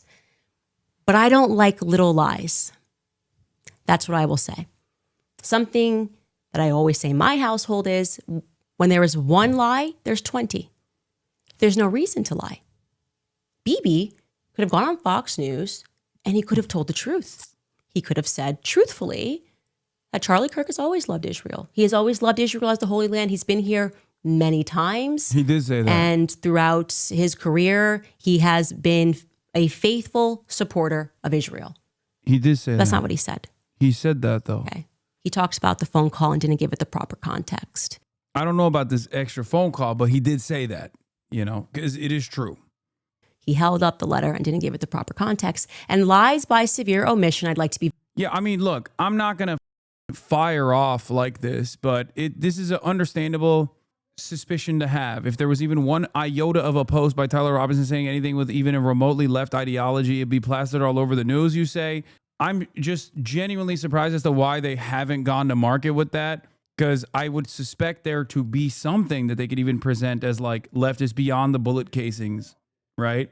And I don't know. I mean, I guess tomorrow we will find out, because there's going to be the big press release and the charges and all the preliminary investigations that have been conducted so far. But like, I do feel like this is something that they are waiting for, right? They're desperately looking for it. And I don't understand it, because it's like every time one of these like high profile incidents takes place, like there's so many mysteries. Like even Thomas Crooks, when you think about it, had like genuinely indecipherable politics, like registered Republican. People go, oh, well, he gave a donation to Act Blue, which is like, it seems like it was a meme donation. It's like when I donated to Kirsten Gillibrand, $1 singular dollar. Okay. But I am confused by it, because they just keep hinting at like how this person is a leftist, or the Trump administration is going on with this like notion that this guy's definitely a leftist, definitely a leftist, definitely a leftist. We got to stamp out the left. And I think it's strange when you have a 20-something-year-old who is like clearly invested in like online memes, who's on Discord playing video games and shit. Like, how the does a 22-year-old not have like a very visible social media footprint, like a very visible profile? It just doesn't make any sense. And not only does that not make any sense, like I'm saying, if he was like, some people just don't do social media like that, and that's fine. That's not what I'm saying. I'm saying that like a person who was on Discord, there has to be more social media profiles beyond Discord and Steam, Very clear are lies. Lies by severe omission are lies. You're not going to gaslight us and tell us to shut up or call us anti-Semitic for pointing out the fact that Charlie was having a change of heart about the tactics that Israel was using in America, and that he felt... Bro, you just said, I'm just Discord and Steam. Do you not understand? You're literally on Twitch right now. That means you're not just on Discord and Steam. That's a social media platform that you're on currently. This would say a lot about your political convictions or your political leanings. You know what I mean? When he had left that meeting, that he had effectively been blackmailed. Again, my platform is yours, Seth Dillon. My platform is yours, Bill Ackman. So if you want to clarify it, we can do it in front of millions, okay? And I think that that's what people deserve, because everyone has PTSD. We watched Charlie get shot in the throat. That feels a little bit symbolic. It feels like they wanted us to know that his voice was problematic. Again, I don't know who they is. After we take this brief break, we're going to go through the investigation, which seems to have a lot of inconsistencies and holes in it. And we're definitely not yet at the bottom of what in fact took place. But I do know that I severely distrust people who rush to misrepresent things. And it's not a good sign when somebody has to ask you, as Greta Van Susteren asked Bibi Netanyahu in his secondary hit regarding Charlie Kirk's assassination. It's not a good sign if somebody even has to ask if you did have anything to do with the assassination. It doesn't make you a great person, okay? And that's what she asked him. Take a listen.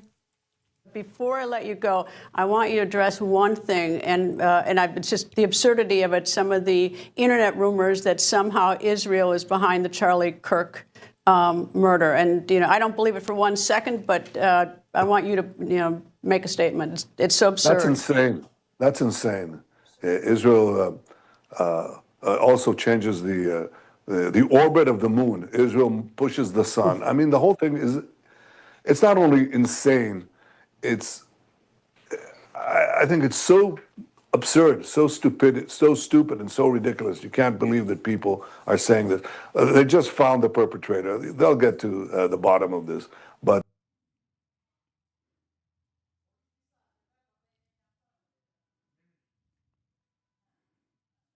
bro, I mean, sure, granted, it's a difficult question to answer. It's a weird question to answer. You're always going to look kind of bad when you answer it. But it is just a strange thing.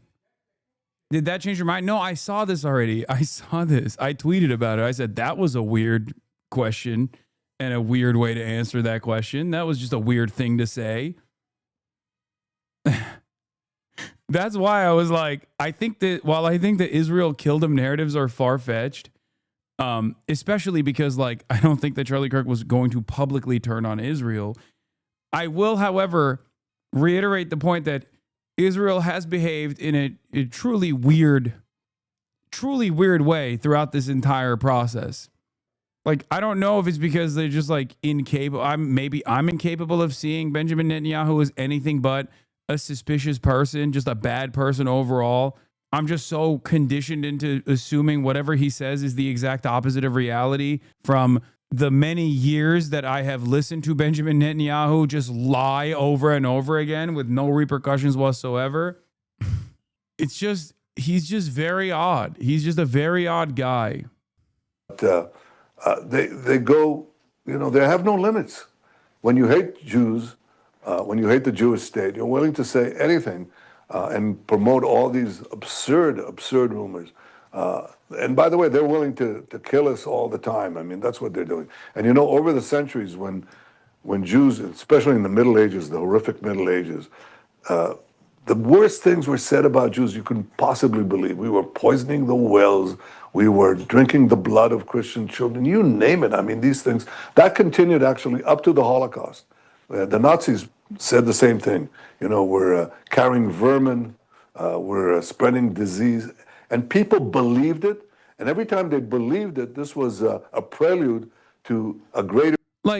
What's crazy about the disservice that Israel has committed to the long calculated history, the long and extensively researched history of blood libel, is the fact that he says it's blood libel when they laser a school and we watch it on camera with children in the school, and he goes, that's blood libel, akin to claiming Jews are poisoning the well. It's you did it so much.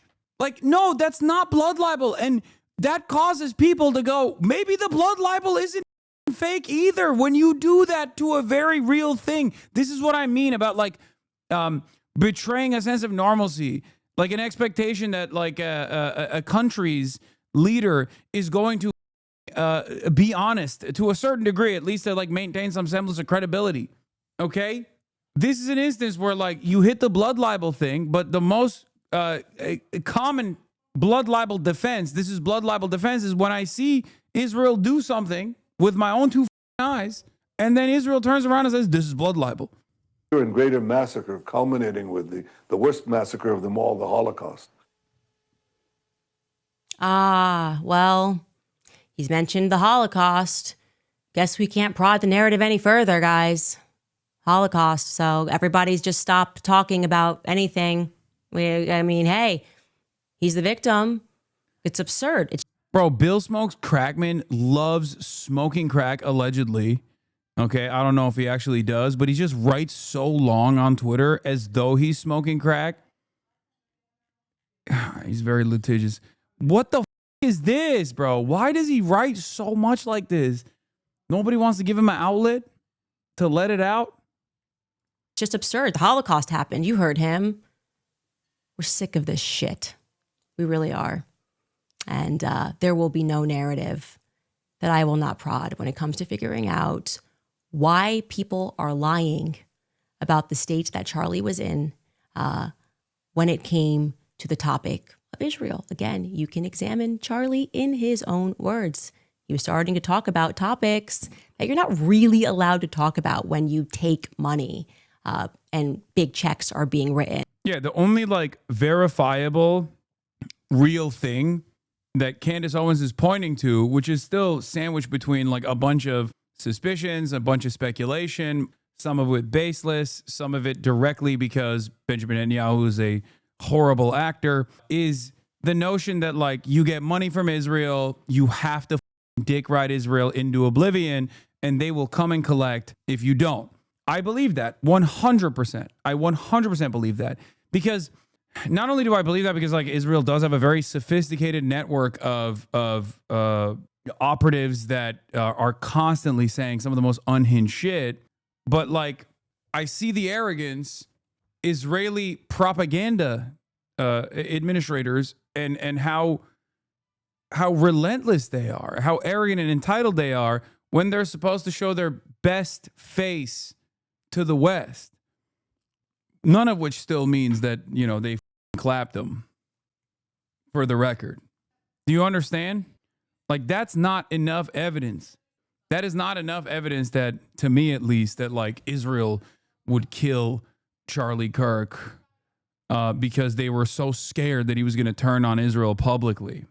And that pressure was increasing every single day. In fact, he was telling the truth even about Jeffrey Epstein. Take a listen. Epstein, with his little friend Ghislaine and Ghislaine's father, Robert Maxwell, who was obviously a spy of the Israeli intelligence agencies, but there was something else going on here. Epstein was not some sort of whiz kid hedge fund manager. Epstein was playing a part. Epstein was a LARPer. Epstein was cast for a specific role, and he played it really well. The sweatpants and the Harvard jacket, the kind of disheveled hair, looking as if he was so smart and above the clouds that he was doing advanced mathematic equations on the back of napkins. But if you actually go into some of the videos of people that met with Epstein at the time, they said he was awfully unimpressive when it came to finance and markets and economics. And it's nothing new that if you're in the intel agencies, you want to try and get as much blackmail on powerful people as possible. Easy. Not hard. And this is no longer just speculation. First of all, the evidence that shows that Epstein was a creation of either Mossad, Israeli intelligence, American intelligence, Saudi intelligence, or maybe he was just a hired gun. Maybe he was just the guy that countries would go to and park a couple $100 million and say, hey, can you get one of the members of the royal family with a 13-year-old so we can get them to do what we want to do? Members of Congress are actively being blackmailed. The Epstein playbook is being used on a daily basis. Jeffrey Epstein was not a financier. He was not a hedge fund manager. Jeffrey Epstein was a key player in a multi-decade blackmail operation against the most powerful people on the planet. Yeah, I don't know, man. Bro, he said that, which is, again, correct. Okay. And then he literally turned around and said, Donald Trump told me not to speak about Jeffrey Epstein, so I'm done with the Epstein stuff. Can we please remember? Okay. Can we please remember what took place? Yeah, he said that. Okay. I know. Why are you doing this? What do you mean? I don't know. It seems to conflict with Bibi's narrative a little bit. Yeah, just a tiny bit. I do want to say this. It's important because I am angry. So what? He was still going to invite Tucker and many others who will speak on it? Yes, because Turning Point USA's best skill was with the exception of Nick Fuentes and some of the more like extreme versions, like the extreme anti-Semite, anti-Israel extreme anti-Semite, anti-Israel advocates that are on the far right. Turning Point USA's best skill was to create this mass network of Republican diversity of opinion. Okay? The reason why you do that is so that you can maintain some kind of credibility. You can maintain some kind of credibility for people who go, yeah, you know what? Actually, it's obvious that, like, you know, Charlie himself is pro-Israel, but like he still lets people who are anti-Israel speak at his conferences, stuff like that. Okay, normal people equals far right in 2025. Normal people, you think Nick Fuentes is a normal person? Brother, he is like a lolly enjoyer. He's gone on dates with like cat boys and shit. Even on that aspect, he has like the type of shit that you would consider to be like hyper leftist in his background. What the unless you mean like far right has become normal, unfortunately, or something. I don't know. I will obviously, I pray to move on from this phase, but it's a fire in my belly right now. To those of you who think that you are going to replace Charlie Kirk, okay? Kings are born. You don't just get to depose and tell us that we're going to follow this individual. Oh, so this isn't normal? Oh, bitch. I want to drink it straight from the tap. I want it raw. I don't want to wait a moment. Right when the milk is good, I want to start drinking the milk. Same thing goes with women. I don't want to turn 30 and find some 20-year-old, 29-year-old woman that I have something in common with, and it's like, hey, properly aged, like wine. Women don't age like wine, they age like milk. They don't age like wine. That's not how their hormones work. That's not how they work. Yeah, I gotta find my 16-year-old wife. Probably when I turn 30 or something. Because here's the thing, I don't want to be like, let's say I get married to the 18-year-old now. 6-year age difference. When I turn 40, she's going to be 34. Ew. What if I'm 30 and she's 16? 14-year age difference. When I'm 50, she'll be 36. When I'm 40, she'll be 26. Then now we're talking here. Now we're cooking with gas. Now you can see an alternative vision for how things could be. I want a 16-year-old that's untouched, pristine, untouched, uncorrupted, innocent. That's what we all want. And all 16-year-olds want an older guy who's like capable and strong and everything to sweep them off their feet. That's what everybody wants. That's what everybody wants.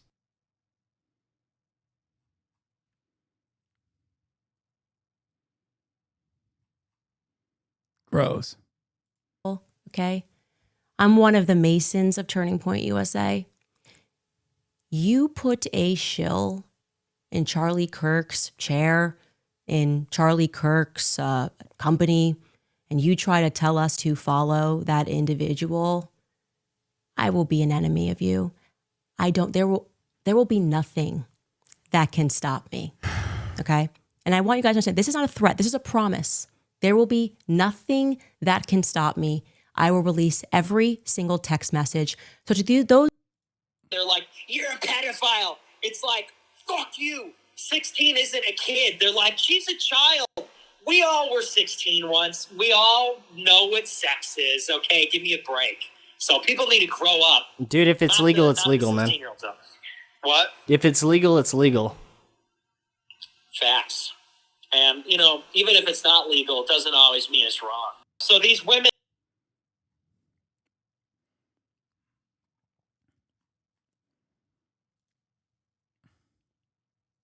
those of you who are trying that, I'm seeing the messages. I am telling you to back off right now. Like right now, don't do it, okay? Don't you think about it. I know exactly who you are. I know exactly who you were that were exerting pressure. Don't you pretend to be noble now and say nice things about Charlie Kirk and think you're going to slide into his chair, okay? Over my dead body, which I'm sure can be arranged. Now, I'm going to take a pause. We're going to go to some sponsors, and then we're going to get into what we are being told by the agencies. They're definitely code Candace. Okay. She did her sponsorships in the middle. That's crazy. Okay. Let's get into what we know about the Charlie Kirk assassination thus far in terms of what the authorities are telling us. First, I just want to toss it to Michael Savage because the energy of this, what Michael Savage had to say about everything that we're hearing, is pretty much all of us right now. Take a listen. The so-called FBI, something's wrong. I know I shouldn't do this. I'm risking an awful lot to go up against this FBI, the MAGA FBI. Something's very wrong with what I just heard. I mean, I watched it. I was hoping that they had caught the bastard who shot Charlie. So we saw a video of a person jumping off the roof. It looked very legitimate to me. However, there was no rifle in his hand. Now, I don't even think that's true. No, there was. It was wrapped around a towel. Why are these guys saying that there was no rifle? No, he definitely jumped off the roof with a rifle in his hand. No, it wasn't in his pants. No, he did. He jumped off the roof with a rifle in his hands. And the rifle was wrapped in a towel. Am I crazy? What's suspicious is when he actually walked up to the roof, the photos they have of him when he's walking up to the roof show only a backpack.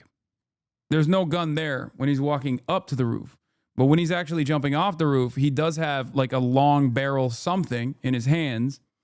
I mean, that he picks up off the ground, and there's a towel that's wrapping it. No, hold on. Let's watch here. Look.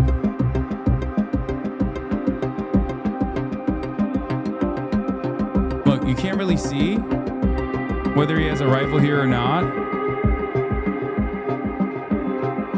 But yeah, you see something is in his hands right there, like a towel. And he drops it, or he drops with it. Do you see that? Like he has like a towel that's hiding. But I don't know. He had transgender in the towel? Oh no. Our biggest fears have been realized. Maybe it was in the bag first. He didn't have time to put it back. Like, you see, he's like dangling something. And I can't tell if that's his... Like, he's dangling something. He's very clearly covering something up.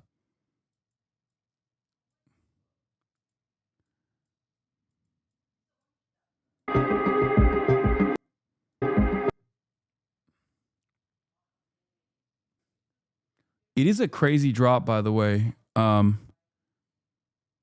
Apologies to me, one of your oldest subs, for the perma you gave me on my birthday years ago for sharing a Fuentes kip. You always say leftists being right but too early. No, I knew who he was at the time. The reason why I never covered him on purpose was because I didn't want to platform him and offer him any attention. It's too late for that now. Do you not see? Do you not understand? Obviously, there's a difference between covering his statements now versus covering it many, many years prior when he was an irrelevant figure on the far right. Why did you perma the person? Obviously, if I permit him, he wouldn't be in here right now, don't you think? Is it confirmed shooter was a groyper? No. It does not break down very easily, incidentally, for those of you who know weapons. Something's wrong with the whole thing. They're trying to claim he removed the barrel from the Mauser and fit the receiver and stock in his backpack and barrel in his pants leg all in 2 seconds. It is not easy to remove a Mauser barrel or index it after reinstalling and remain accurate. We are not hearing or seeing reality. And by the way, the photo of the rifle allegedly left in the woods has the barrel installed. So we're supposed to believe a guy is on the run after killing Charlie Kirk, and he pauses in the woods to reinstall a barrel, and then he leaves it for us to find, the FBI to find. I don't believe a word of it.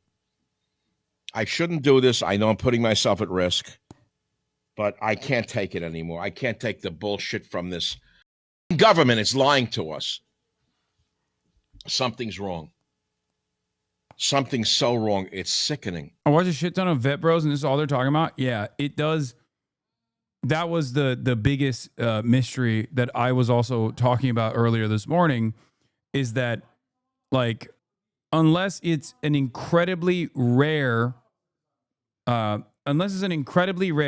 rifle that you can break apart, which, once again, the rifle that they showed as the shooter's rifle, allegedly, the FBI showed, is not one of those types of rifles.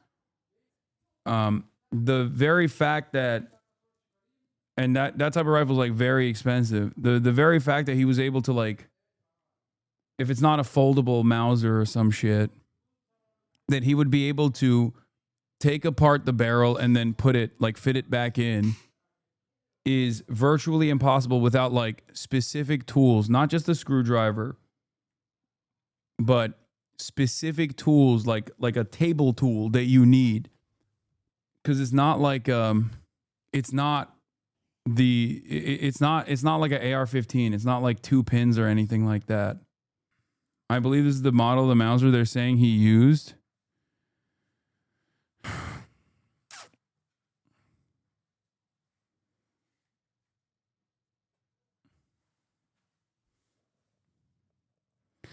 Them lying about gun pervert shit is going to have all the gun tuber bros turning on them? Yeah.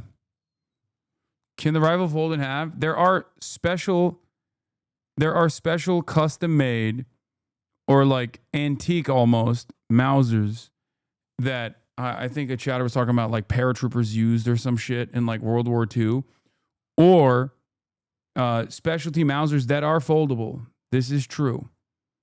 Okay, it wasn't wooden, by the way. The Mauser that he was using wasn't wooden. It was it had like the fiberglass stock. Candace Owens responds to a lengthy statement issued by billionaire investor Bill Ackman. Ackman was featured heavily in Candace's episode today with respect to a meeting he had with Charlie Kirk this summer. Let's clarify. 1, check your ego. I do not need you to make my platform bigger. Don't confuse your mysterious wealth with influence. You were contacted with plenty of time to respond with your receipts and did not.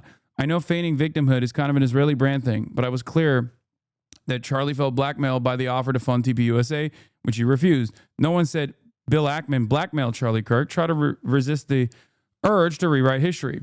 People in attendance characterized it as an intervention. Josh Hammer and Seth Dillon, according to the attendees, were especially disappointed that Charlie expressed his frustration with Bibi Netanyahu and what would happen if he publicly criticized them. Nothing else in your overly worded response disputes that Charlie was pressed by you and others about his viewpoints on Israel and about Tucker Carlson or Bibi's phone call. Try to stay focused and answer all the questions. As a follow-up and a separate question, do you know anything about the alleged $150 million Bibi offered for an anti-Tucker Carlson campaign? DM's open. Takedown rifles are not rare at all. Mauser doesn't make a takedown rifle, but it certainly doesn't take bench tools to take one apart. Stop pretending to be a gun pervert. I am not a gun pervert at all. Okay? It was an aftermarket stock on an older Mauser 98. I'm not a gun pervert. But I've been listening to gun perverts. Taking it apart is easily done with a screwdriver. Every single gun pervert has said that specific type of rifle is not so easily dismantled with like conventional tools. Putting it back together and holding zero is not possible, though. I'll give you that. And that is the other part of the story as well. I think the for all intents and purposes, something about the narrative that was presented doesn't make sense. Something about the narrative that is presented doesn't make sense unless he like brought it up there, not taken apart, and it just wasn't caught on any of the cameras. They haven't found him like walking up the gun to the rooftop. Okay, chill. He could have had the tool. No, it's not like a handheld tool, right? He could have remade it specifically for him to do this. You think he remade the gun himself? I suspect he probably stashed the gun up there beforehand, if this is even remotely believable. But like, it also, he's limping when he's walking up to the campus, according to the TMZ footage found in the Ring cameras in the neighborhood near the school. Let's say he was able to stash the gun in his pant leg. He doesn't actually have any issues bending his leg at all when he's going up the stairs in the photos that they released. Gun was 3D printed. No one has said that so far. If that's the case, I didn't know. I think he did come down with his gun, for the record. You can kind of see it. You can kind of make out that he's holding something that looks like it could be a long barrel. You're such a party pooper. I'm just saying, man. Here's the gun from the New York slop. Gun recovered in Charlie Kirk assassination revealed an ammo bore pro-trans anti-fascist messages. Yeah, this is the gun that they claim belonged to the shooter that they recovered. Bolt-action rifle recovered near the scene where Charlie Kirk was fatally shot is seen in a photo obtained by the New York Post. Okay? That rifle, okay, the Mauser bolt-action rifle is not easy to take out and put back together. I also don't understand how he could have hidden this gun in his pants. Yeah, maybe they're talking about removing a barrel from the receiver. That is not possible without a serious tool shed. Those things are usually pressed in. Yeah. He was wearing skinny jeans too. If you remove the scope, it will completely lose zero reassembling it. There's no possible way he made the shot if the scope was removed. I just don't. Also, the other thing I heard is, yeah, that it's scoped very far back, that it might have given him a black eye from taking the shot, but that's the other thing.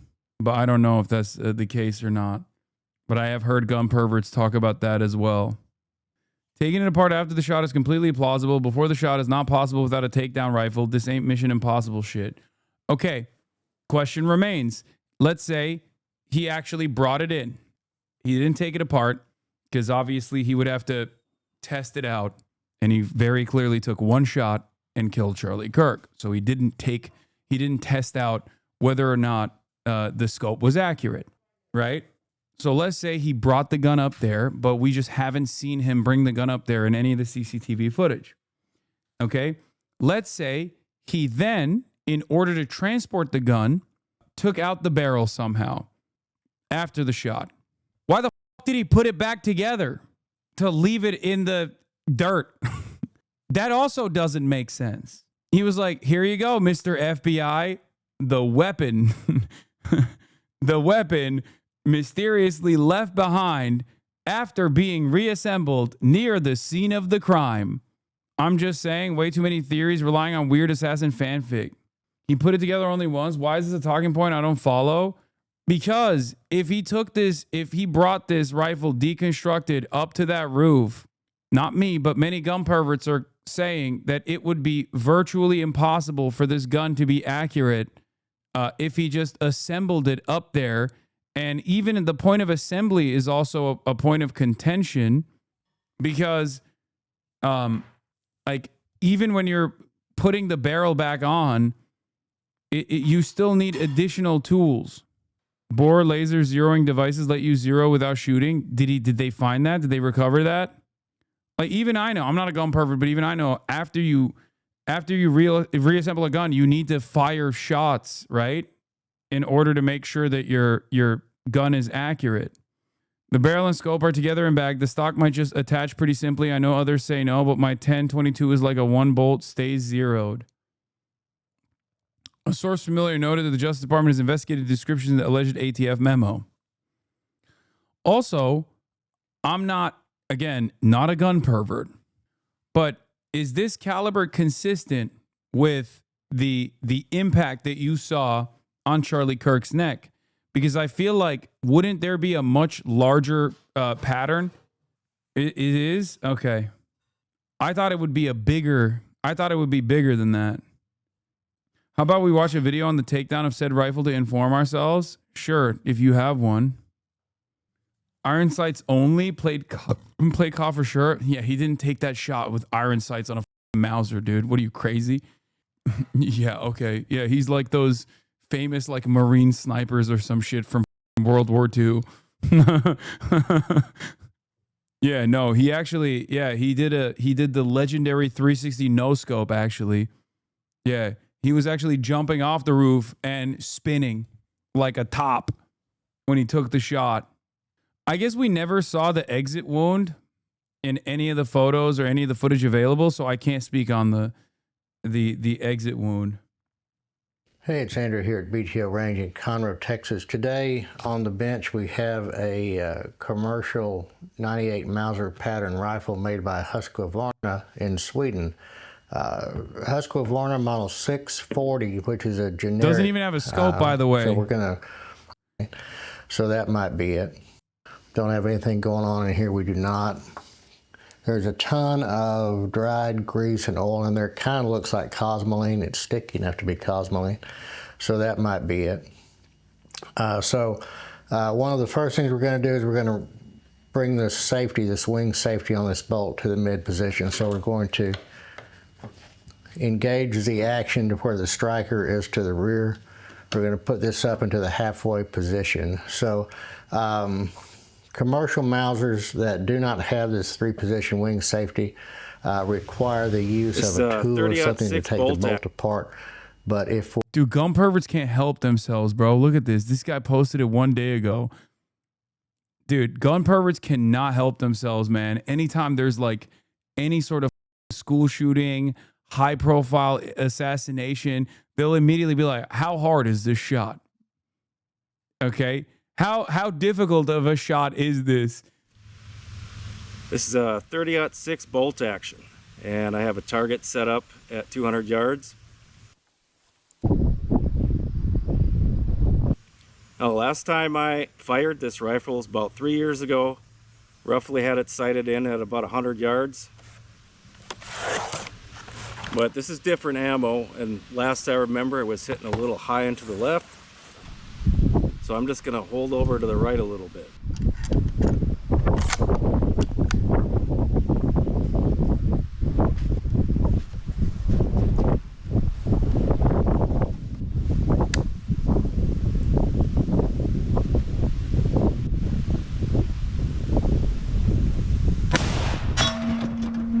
By the way, this is why they said, is scope too far back that it would actually cause a black eye, like on the Mauser that they recovered.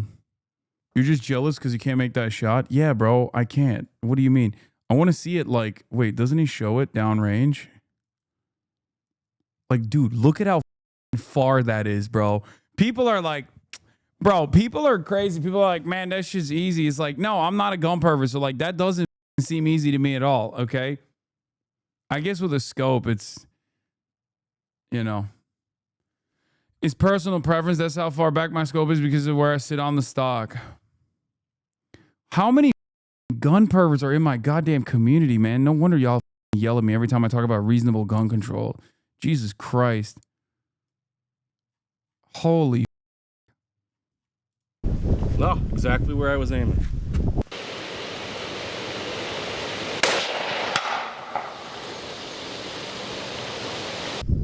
There's the hit.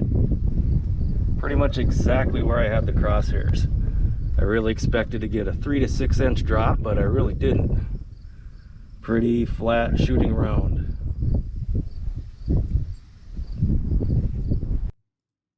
we have the rifle that has this military style wing safety, we can take it apart without. Bro even went for the left. Bro even went for the left side of the neck of the target. That's crazy. That's what I mean. Gun perverts have no. They have no chill, dude. Using a coin or something to cam the striker back. That's what this position of the safety does.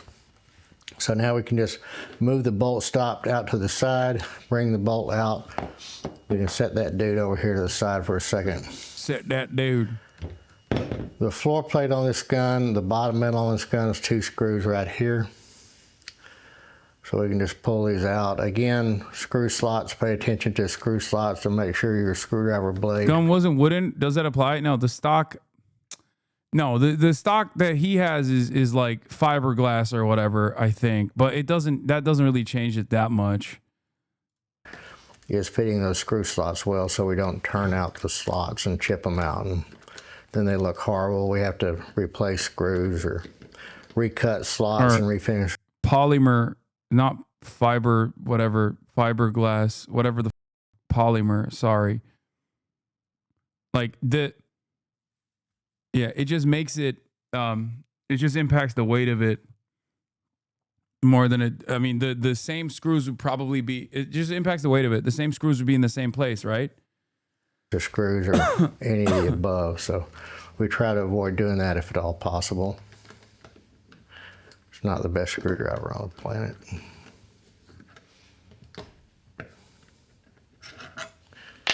long screw to the rear. Then we're going to have a shorter screw up here in front. So the mission on this rifle for the customer is cleaning, overall evaluation of the rifle, see if it's safe to shoot. He did drop off some 8mm Mauser ammo, although we have it in stock. And he wants us to test fire the gun, so we'll get all that, make all that happen for him. This part's not the hard part to take out. It's the barrel. There we go. We may do a... oh, wait, here. Someone bottom metal out, we can separate. We may do that. And then putting the barrel back in, no? We can, with that gone, we can the now... barrel is literally out right there. No, but then taking the barrel out and then putting it back in and make... This is as far as it was disassembled.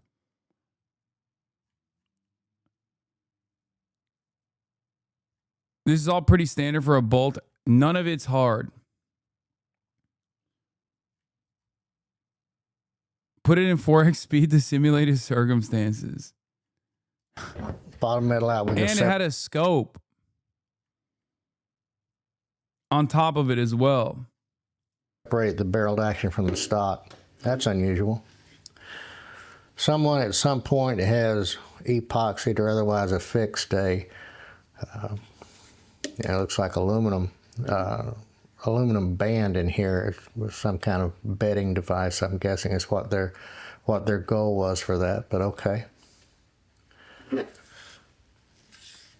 So to further evaluation, we just have a lot of finish wear. We have a lot of wear to the checkering. Both of our original sling swivels are here. These were Husqvarna. This plate is here. And the original butt plate with the Husqvarna logo on it is here. So a lot of wear, a lot of use. This is a 1950s gun is my best guesstimation on it. From the fact that it's a non-step receiver. It's got the Husqvarna emblem on the front receiver ring. So we believe it to be a 1950s gun. Further research may be able to tell us something different. We'll have to see. But in any event, we can set that off to the side. It's pretty good stock. The triggers on these guns are single stage triggers. Still military pattern single stage trigger. If someone wanted to change that, they could. Did I not bring my, yeah, I did right here. They could change that to a Timney trigger, a Timney 98 trigger. All right, the rest of it is just like him. He's not going to press out the barrel. This is as far as the shooter took the gun apart. Yeah. We were watching a gun breakdown on your stream. What world am I in? We're just trying to understand how easily assembled and disassembled it is. This is a video I've been looking for. After watching this and seeing all the security and phone footage I could find, it's extremely hard for me to believe that this model gun was on that roof. He couldn't have assembled and disassembled his gun in time it took for everything to happen, especially after the shot was fired. None of it adds up. The M98 isn't a rifle one casually disassembles and reassembles on the field other than removing the bolt. The way that the current narrative is presented is that he disassembled it, carried it, and then assembled it on the rooftop, then also disassembled it and then reassembled it before leaving it for the FBI to find. Couldn't he have zeroed it in and just taken it onto the roof a couple nights before? I mean, how the f don't people find it? Why would he do that? Man, why are you asking me? I'm saying I don't understand it either. They found the gun assembled. Why reassemble it? They found the gun fully intact, chatters. Why are you asking me that? You definitely could take out the barrel / action out of the stock. The optic could stay attached to the action.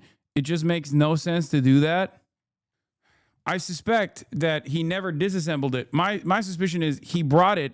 He never actually assembled or took it apart. I suspect that he brought it up to the roof intact, and then he jumped off the roof also intact with gun in hand, and then just tossed the gun out. And I guess he brought a screwdriver, if need be, to try and take it down, so he could potentially disassemble it if need be to hide it. But the thing is, he didn't go up to the roof by the same place that he jumped off the roof on. We know he went up to the roof through like the regular staircase.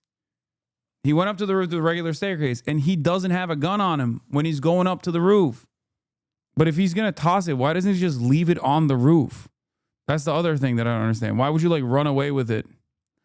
I don't know. I'm sure we'll find out more tomorrow. There's going to be a press conference. But the suspicious circumstances are as follows. If this dude is like potentially like a gay furry or whatever, right? In the way that they're claiming he is. And he had all these memes and stuff. He obviously cared about like, you know, hell divers memes and shit like that. How the f- do we not have any social media profiles beyond Discord and Steam? And also, how the f- do we not have any sort of footprint that could present us what his political leanings actually were? And also, in this day and age, being a gay furry doesn't necessarily mean you're not a groyper. It actually still corresponds to the groyper narrative as well. And most importantly, why the f- did the FBI not reveal anything? They just simply made inferences and pointed to him being of leftist ideology or some shit, but they never actually showed us anything. They're just taking this position where they're like, take us at our word, you know? His family said he's a leftist. You know what I mean? If he's a gay furry, where the f*** is his Tumblr? And I have to say, I think now is exactly the wrong time to appropriate the memory of someone and the emotion that comes with that, the really intense emotion that all of us feel at his murder, and use it for your own parochial ends. Like, he stood for this, you know? And I think the reason that Charlie was able to bridge the gap, particularly in foreign policy, is because he had, for example, genuine affection for Israel. She expressed to me in private many, many times, like, I love Israel. I don't think we should have another forever war, regime change war against Iran. And I think that made complete sense to me. I sort of agree with that, actually. And so it allowed both sides to talk to him because they felt like this person doesn't hate me. It doesn't need to get existential. It's not about disliking me or some weird bigotry. But I don't think it's helpful for people to jump in, particularly foreign heads of state, to say, this is what, you know, he lived for my cause or whatever. That's disgusting, actually. Don't do that. That turns everybody off. You don't help your own cause by doing that. And it's also literally untrue. So I just hope that we can continue in, I'm not exaggerating, the spirit that he operated in, which is one of love for other people, including people we disagree with, and don't make it, you know, as small bore as that. That doesn't help. Ackman, just a few hours ago to me, the story is totally false. I think I can easily put this to bed. I have receipts, as they say. Ackman just now, a vaguely worded confirmation of my report, but without acknowledging its existence. Like I said, I can totally see Bill Ackman or like Bill Ackman basically saying, like, the f*** are you doing? You're pro-Israel, and if you're with us all the way. Don't do any of this, like, having Dave Smith on. Don't do any of this having Tucker Carlson on shit, right? Like, Israel donates to your cause, and they demand a return on that investment, okay? None of that is reason alone to suggest that Charlie Kirk would publicly make a pivot away from Israel, but more importantly than Israel, from Donald Trump. Sickening is definitely the right adjective, I think, to describe how a lot of us are feeling. And all I know how to do is to gather information, to research, and to investigate. And nothing is making sense. Now, it could not be making sense because we've not arrived at the conclusion. The FBI, I will say, has recently come out and said they're looking for another person. Good, because what we have so far obviously cannot be it. I feel, I was insisting that everybody read that book, Chaos, about the Charles Manson murders. And what we learn from that book is that if the government does want to hide something, what they do is they give you so much information that you can't, you don't even know what's real. So many different possible ways that things could have gone down, so many different manners, so many people speaking, so many publications publishing. And it's just meant to be chaotic, to drive you crazy and to just go, okay, I'm just going to accept whenever the authority says something and not prod any further. We can't allow that to happen here. I won't allow that to happen here because this something terrible has traumatized the world, okay? And I feel as though when it comes to this, the media, the government, the talking heads, like I'm telling you right now, I would be way more.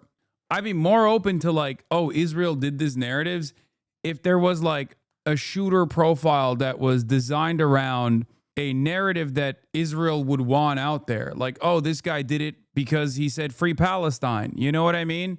Like that. That's it. Like if there was like some sort of framing involved in this, all we've gotten is the administration claiming, not even talking about Israel really or Palestine, but the administration basically saying he's a trans Antifa leftist, and we got to take out the Ford Foundation and George Soros. We're investigating George Soros. Do you see what I mean? Lorcana Goons, thank you for the 5 gifted. Everyone is confusing us about what actually took place with Charlie Kirk, this event, how it got set up. I even would like to know who picked the venue, okay? Here is what we know thus far, and I will tell you who the exact source is and what video they presented. So the first bit of proof regarding that day happened at 8:07 a.m. According to TMZ, they have footage, and we're going to show you it, which shows a man at 8:07 a.m., so hours before the shooting, wearing a maroon t-shirt and light shorts, as you were seeing on your screen right now. Damn, that's white, bro. I can see how pasty his legs are from this goddamn Ring camera footage, bro. And in his pockets, that is just walking outside of university grounds, okay? Now, Governor Cox tells us that at 8:29, which is an interesting timeline, Governor Cox tells us that that is when the shooter, Tyler Robinson, arrived at UVU. Those are white socks? Wait, what? T-shirt and... Wait, that's not a sock then. He's wearing shorts and he's wearing like compression pants underneath. The way you talk, it sounds like you really don't like white people. Man, shut the fuck up. I'm white. Don't make me show you my ankles, okay? They look as white as this dude's legs, potentially. Light shorts, as you were seeing. He's a down-ass fool, turns out. On your screen right now, hands in his pockets, that is just walking outside of university grounds, okay? Now, Governor Cox tells us that at 8:29, which is an interesting timeline, Governor Cox tells us that that is when the shooter, Tyler Robinson, arrived at UVU campus in a plain maroon t-shirt. Okay. There is a noticeable absence of people talking about the walkability of Utah, which I was not privy to. Okay. I know this is not pertinent to the investigation, but can you just walk around Utah like that? Like it's very walkable like that? I feel like there's long distances, no? This man was walking everywhere. He was walking to the assassination, walking back from the assassination. There's a shocking amount of walkability. Am I wrong? Light colored shorts and a black hat with a white logo. So essentially he's saying that what that person we saw walking down the street right there arrived on campus at 8:29. I'm going to allow you to hear Governor Cox say that himself. Take a listen. Investigators reviewed additional video footage from UVU surveillance and identified Robinson arriving on UVU campus in a gray Dodge Challenger at approximately 8:29 a.m. on September 10th, in which he is observed on video in a plain maroon t-shirt, light-colored shorts, a black hat with a white logo, and light-colored shoes. So what's interesting, already confusing to me, is that TMZ shows him already walking. We're supposed to believe he walked, parked his car, and then walked on. Guys, don't make fun of Governor of Utah, Spencer Cox, stuttering, okay? He's emotional. To campus, they're saying that after that video that you just saw of him walking, he got into his car and then drove to campus. And then at 8:29 p.m. on campus is when he arrives. Already confusing, but let's just keep going. We don't need to poke holes. Let's just keep going with the narrative. Then we're back to TMZ, and they release that at 11:49 a.m., they have footage of the shooter who has now changed his outfit.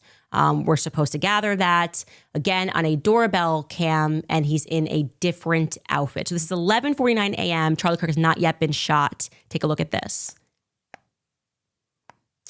Okay, and for those of you that are listening to this on audio, you are going to see someone who appears to be limping, okay? So maybe he changed his outfit at some point and now he's limping. And the idea that we're seeing floated is that he's limping because he's holding the gun in his pants, okay?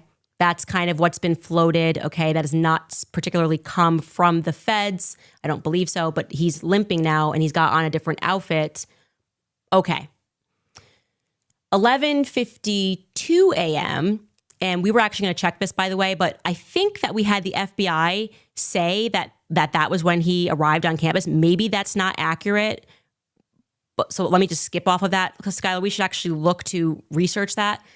But at 12:23 p.m. is when Charlie Kirk is shot, okay?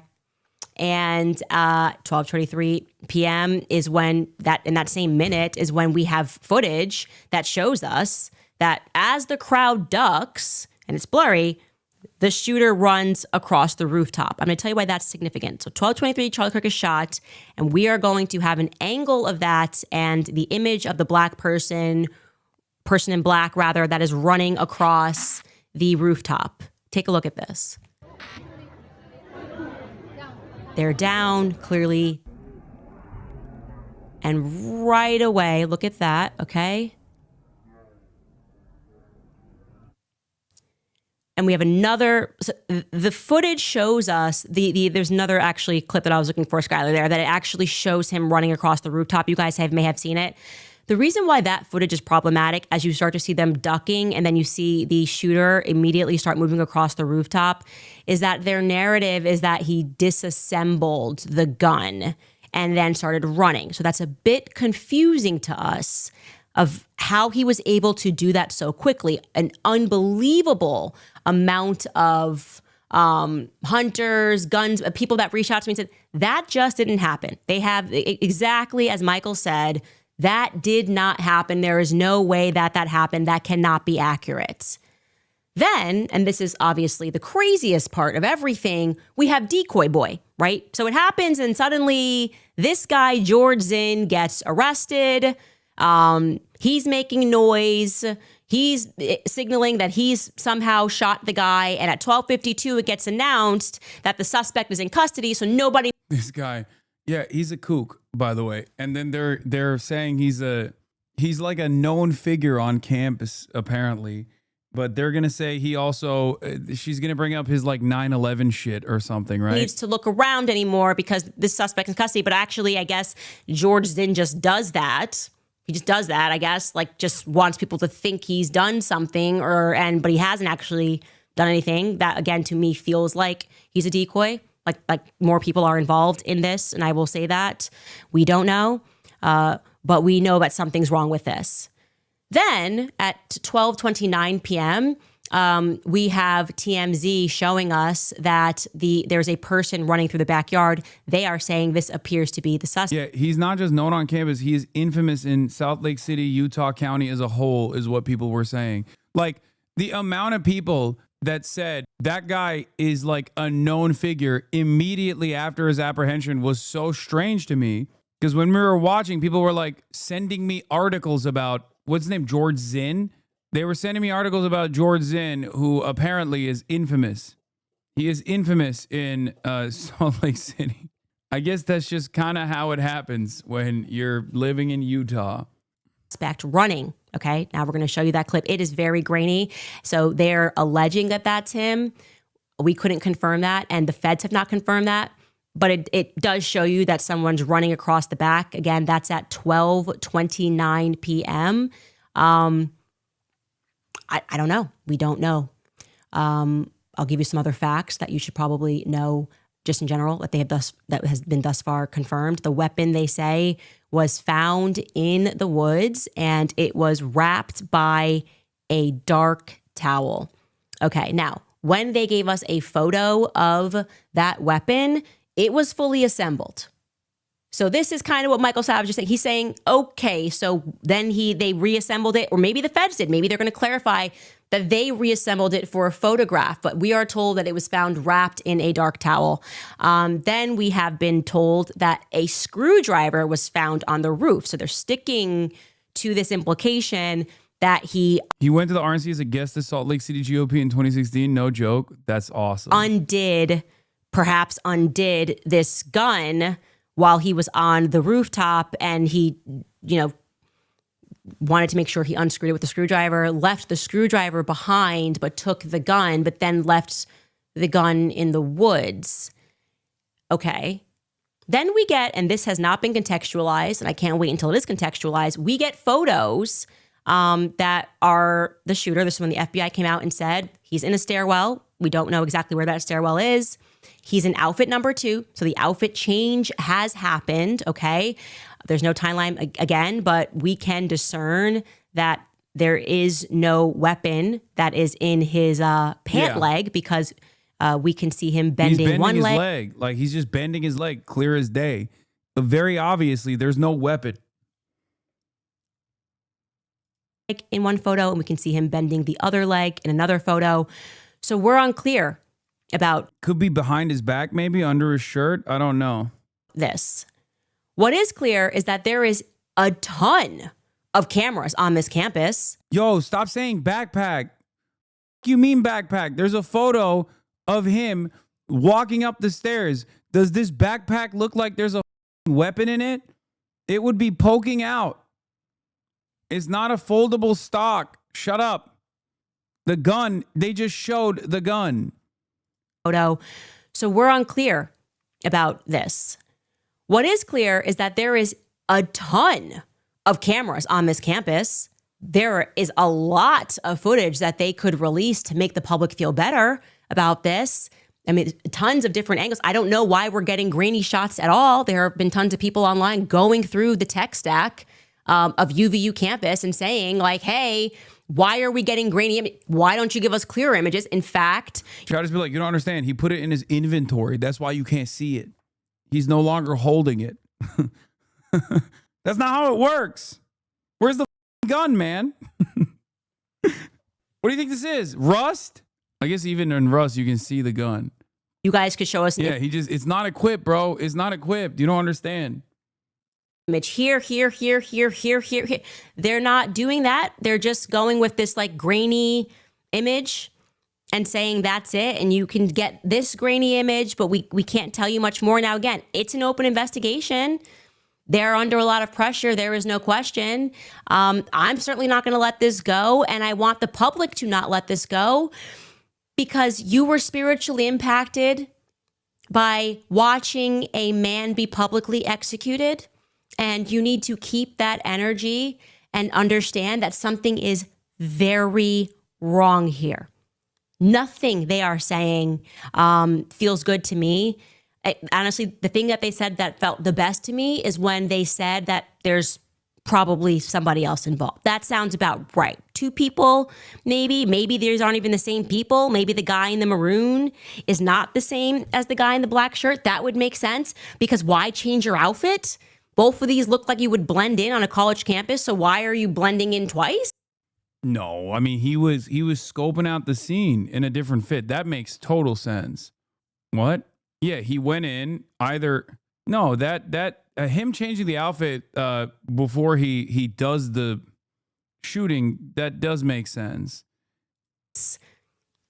That Tyler Robinson, when he is apprehended, it is communicated to us that he is wearing the maroon outfit. Now, I want to be clear. They said this was 33 hours later.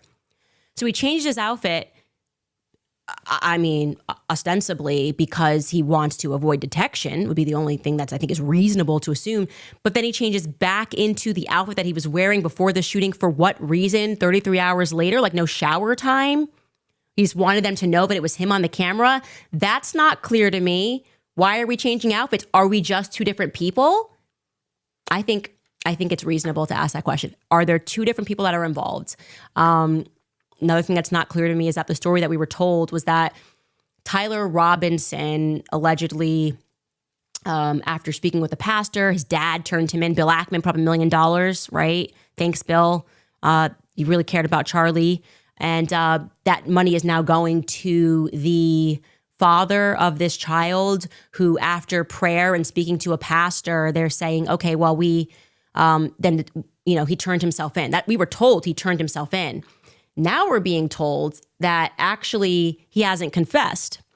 So I'm just wondering, how do you turn yourself in without confessing? Because if I say my kid did it, that's enough for an arrest? What if the kid's... Wait a minute. Is the father Mossad? What's happening?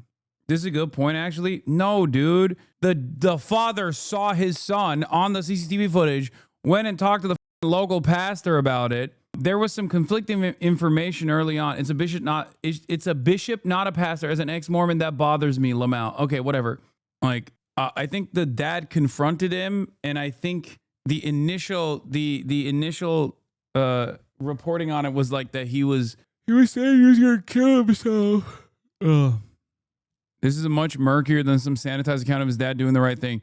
Two federal law enforcement sources told CBS News that Robinson's father saw the photos released by authorities and confronted his son. Robinson admitted to being the person in the photos, and his father encouraged him to turn himself in, the sources said.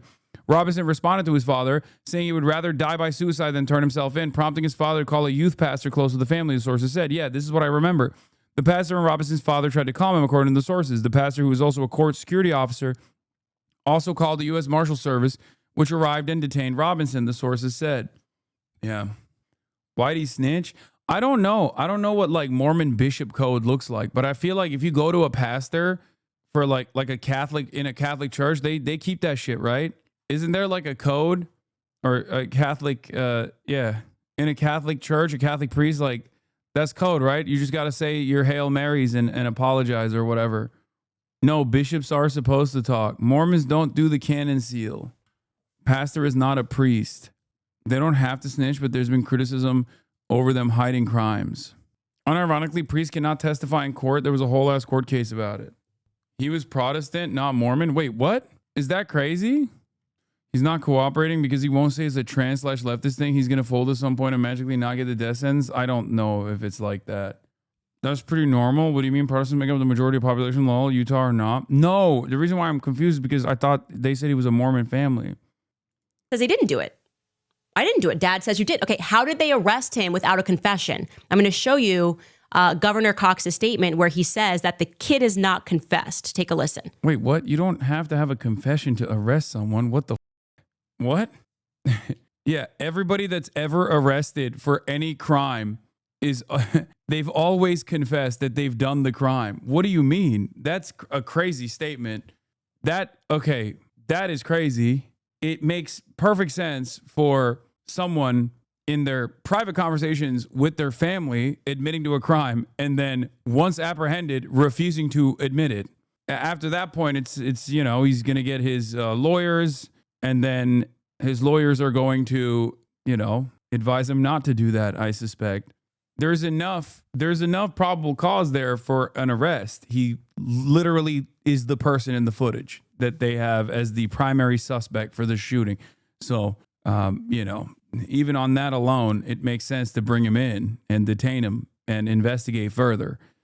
I know you heard that report by Matt Gutman and this latest reporting in the New York Times that some of the suspect's acquaintances were allegedly talking to him online and joking. So you see the clear conspiracy happening, right? No. I mean, there are, as is the case with every single shooting or every single high-profile incident, there are inconsistencies with the narrative that was designed. This is true.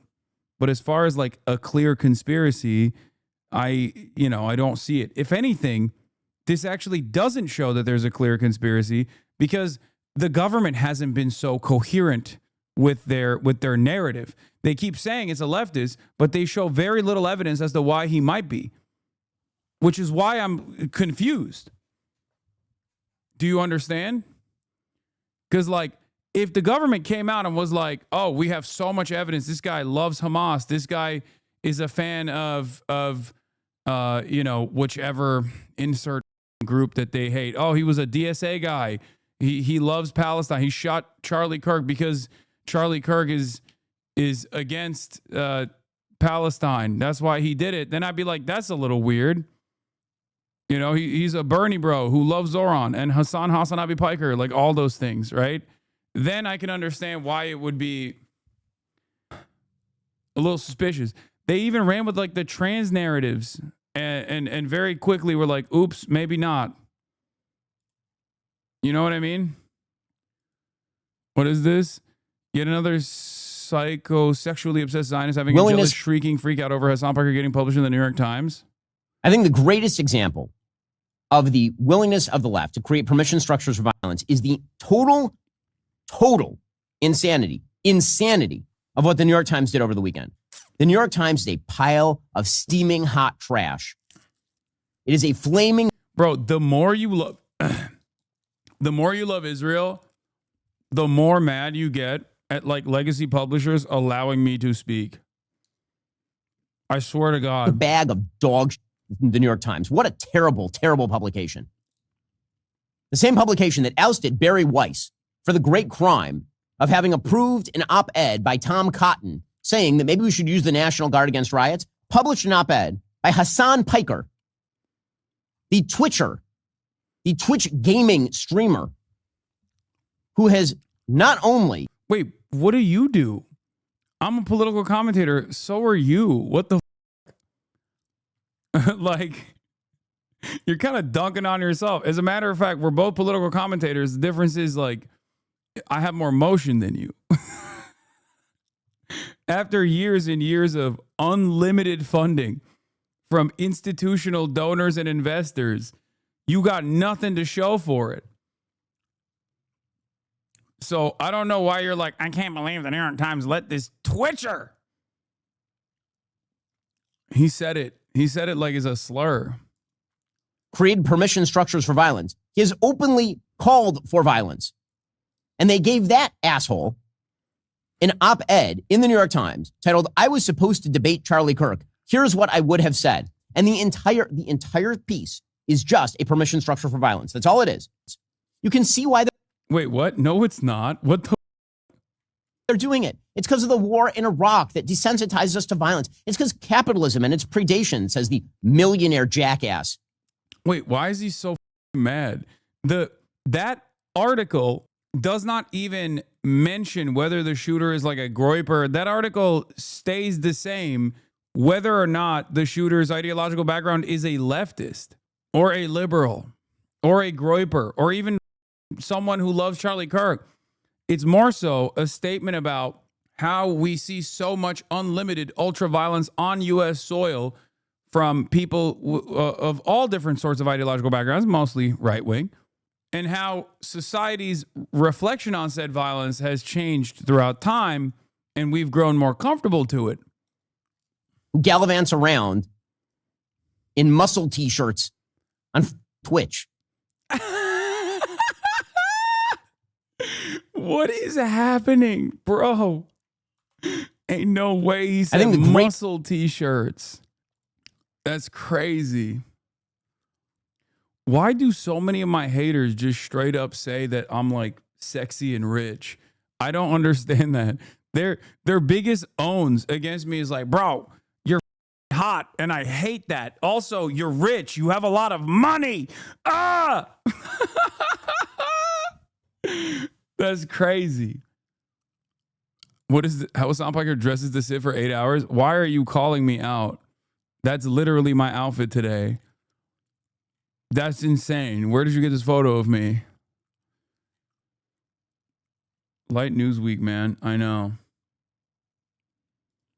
Israel's defense ministry director reveals that every time Yemen fires a missile at Israel, intercepting it can cause up to $9 million. Every time they strike Yemen back, it costs on average $15 million. The missiles from the Yemenis keep firing. Damn, that's one way to cook the economy. Anyway.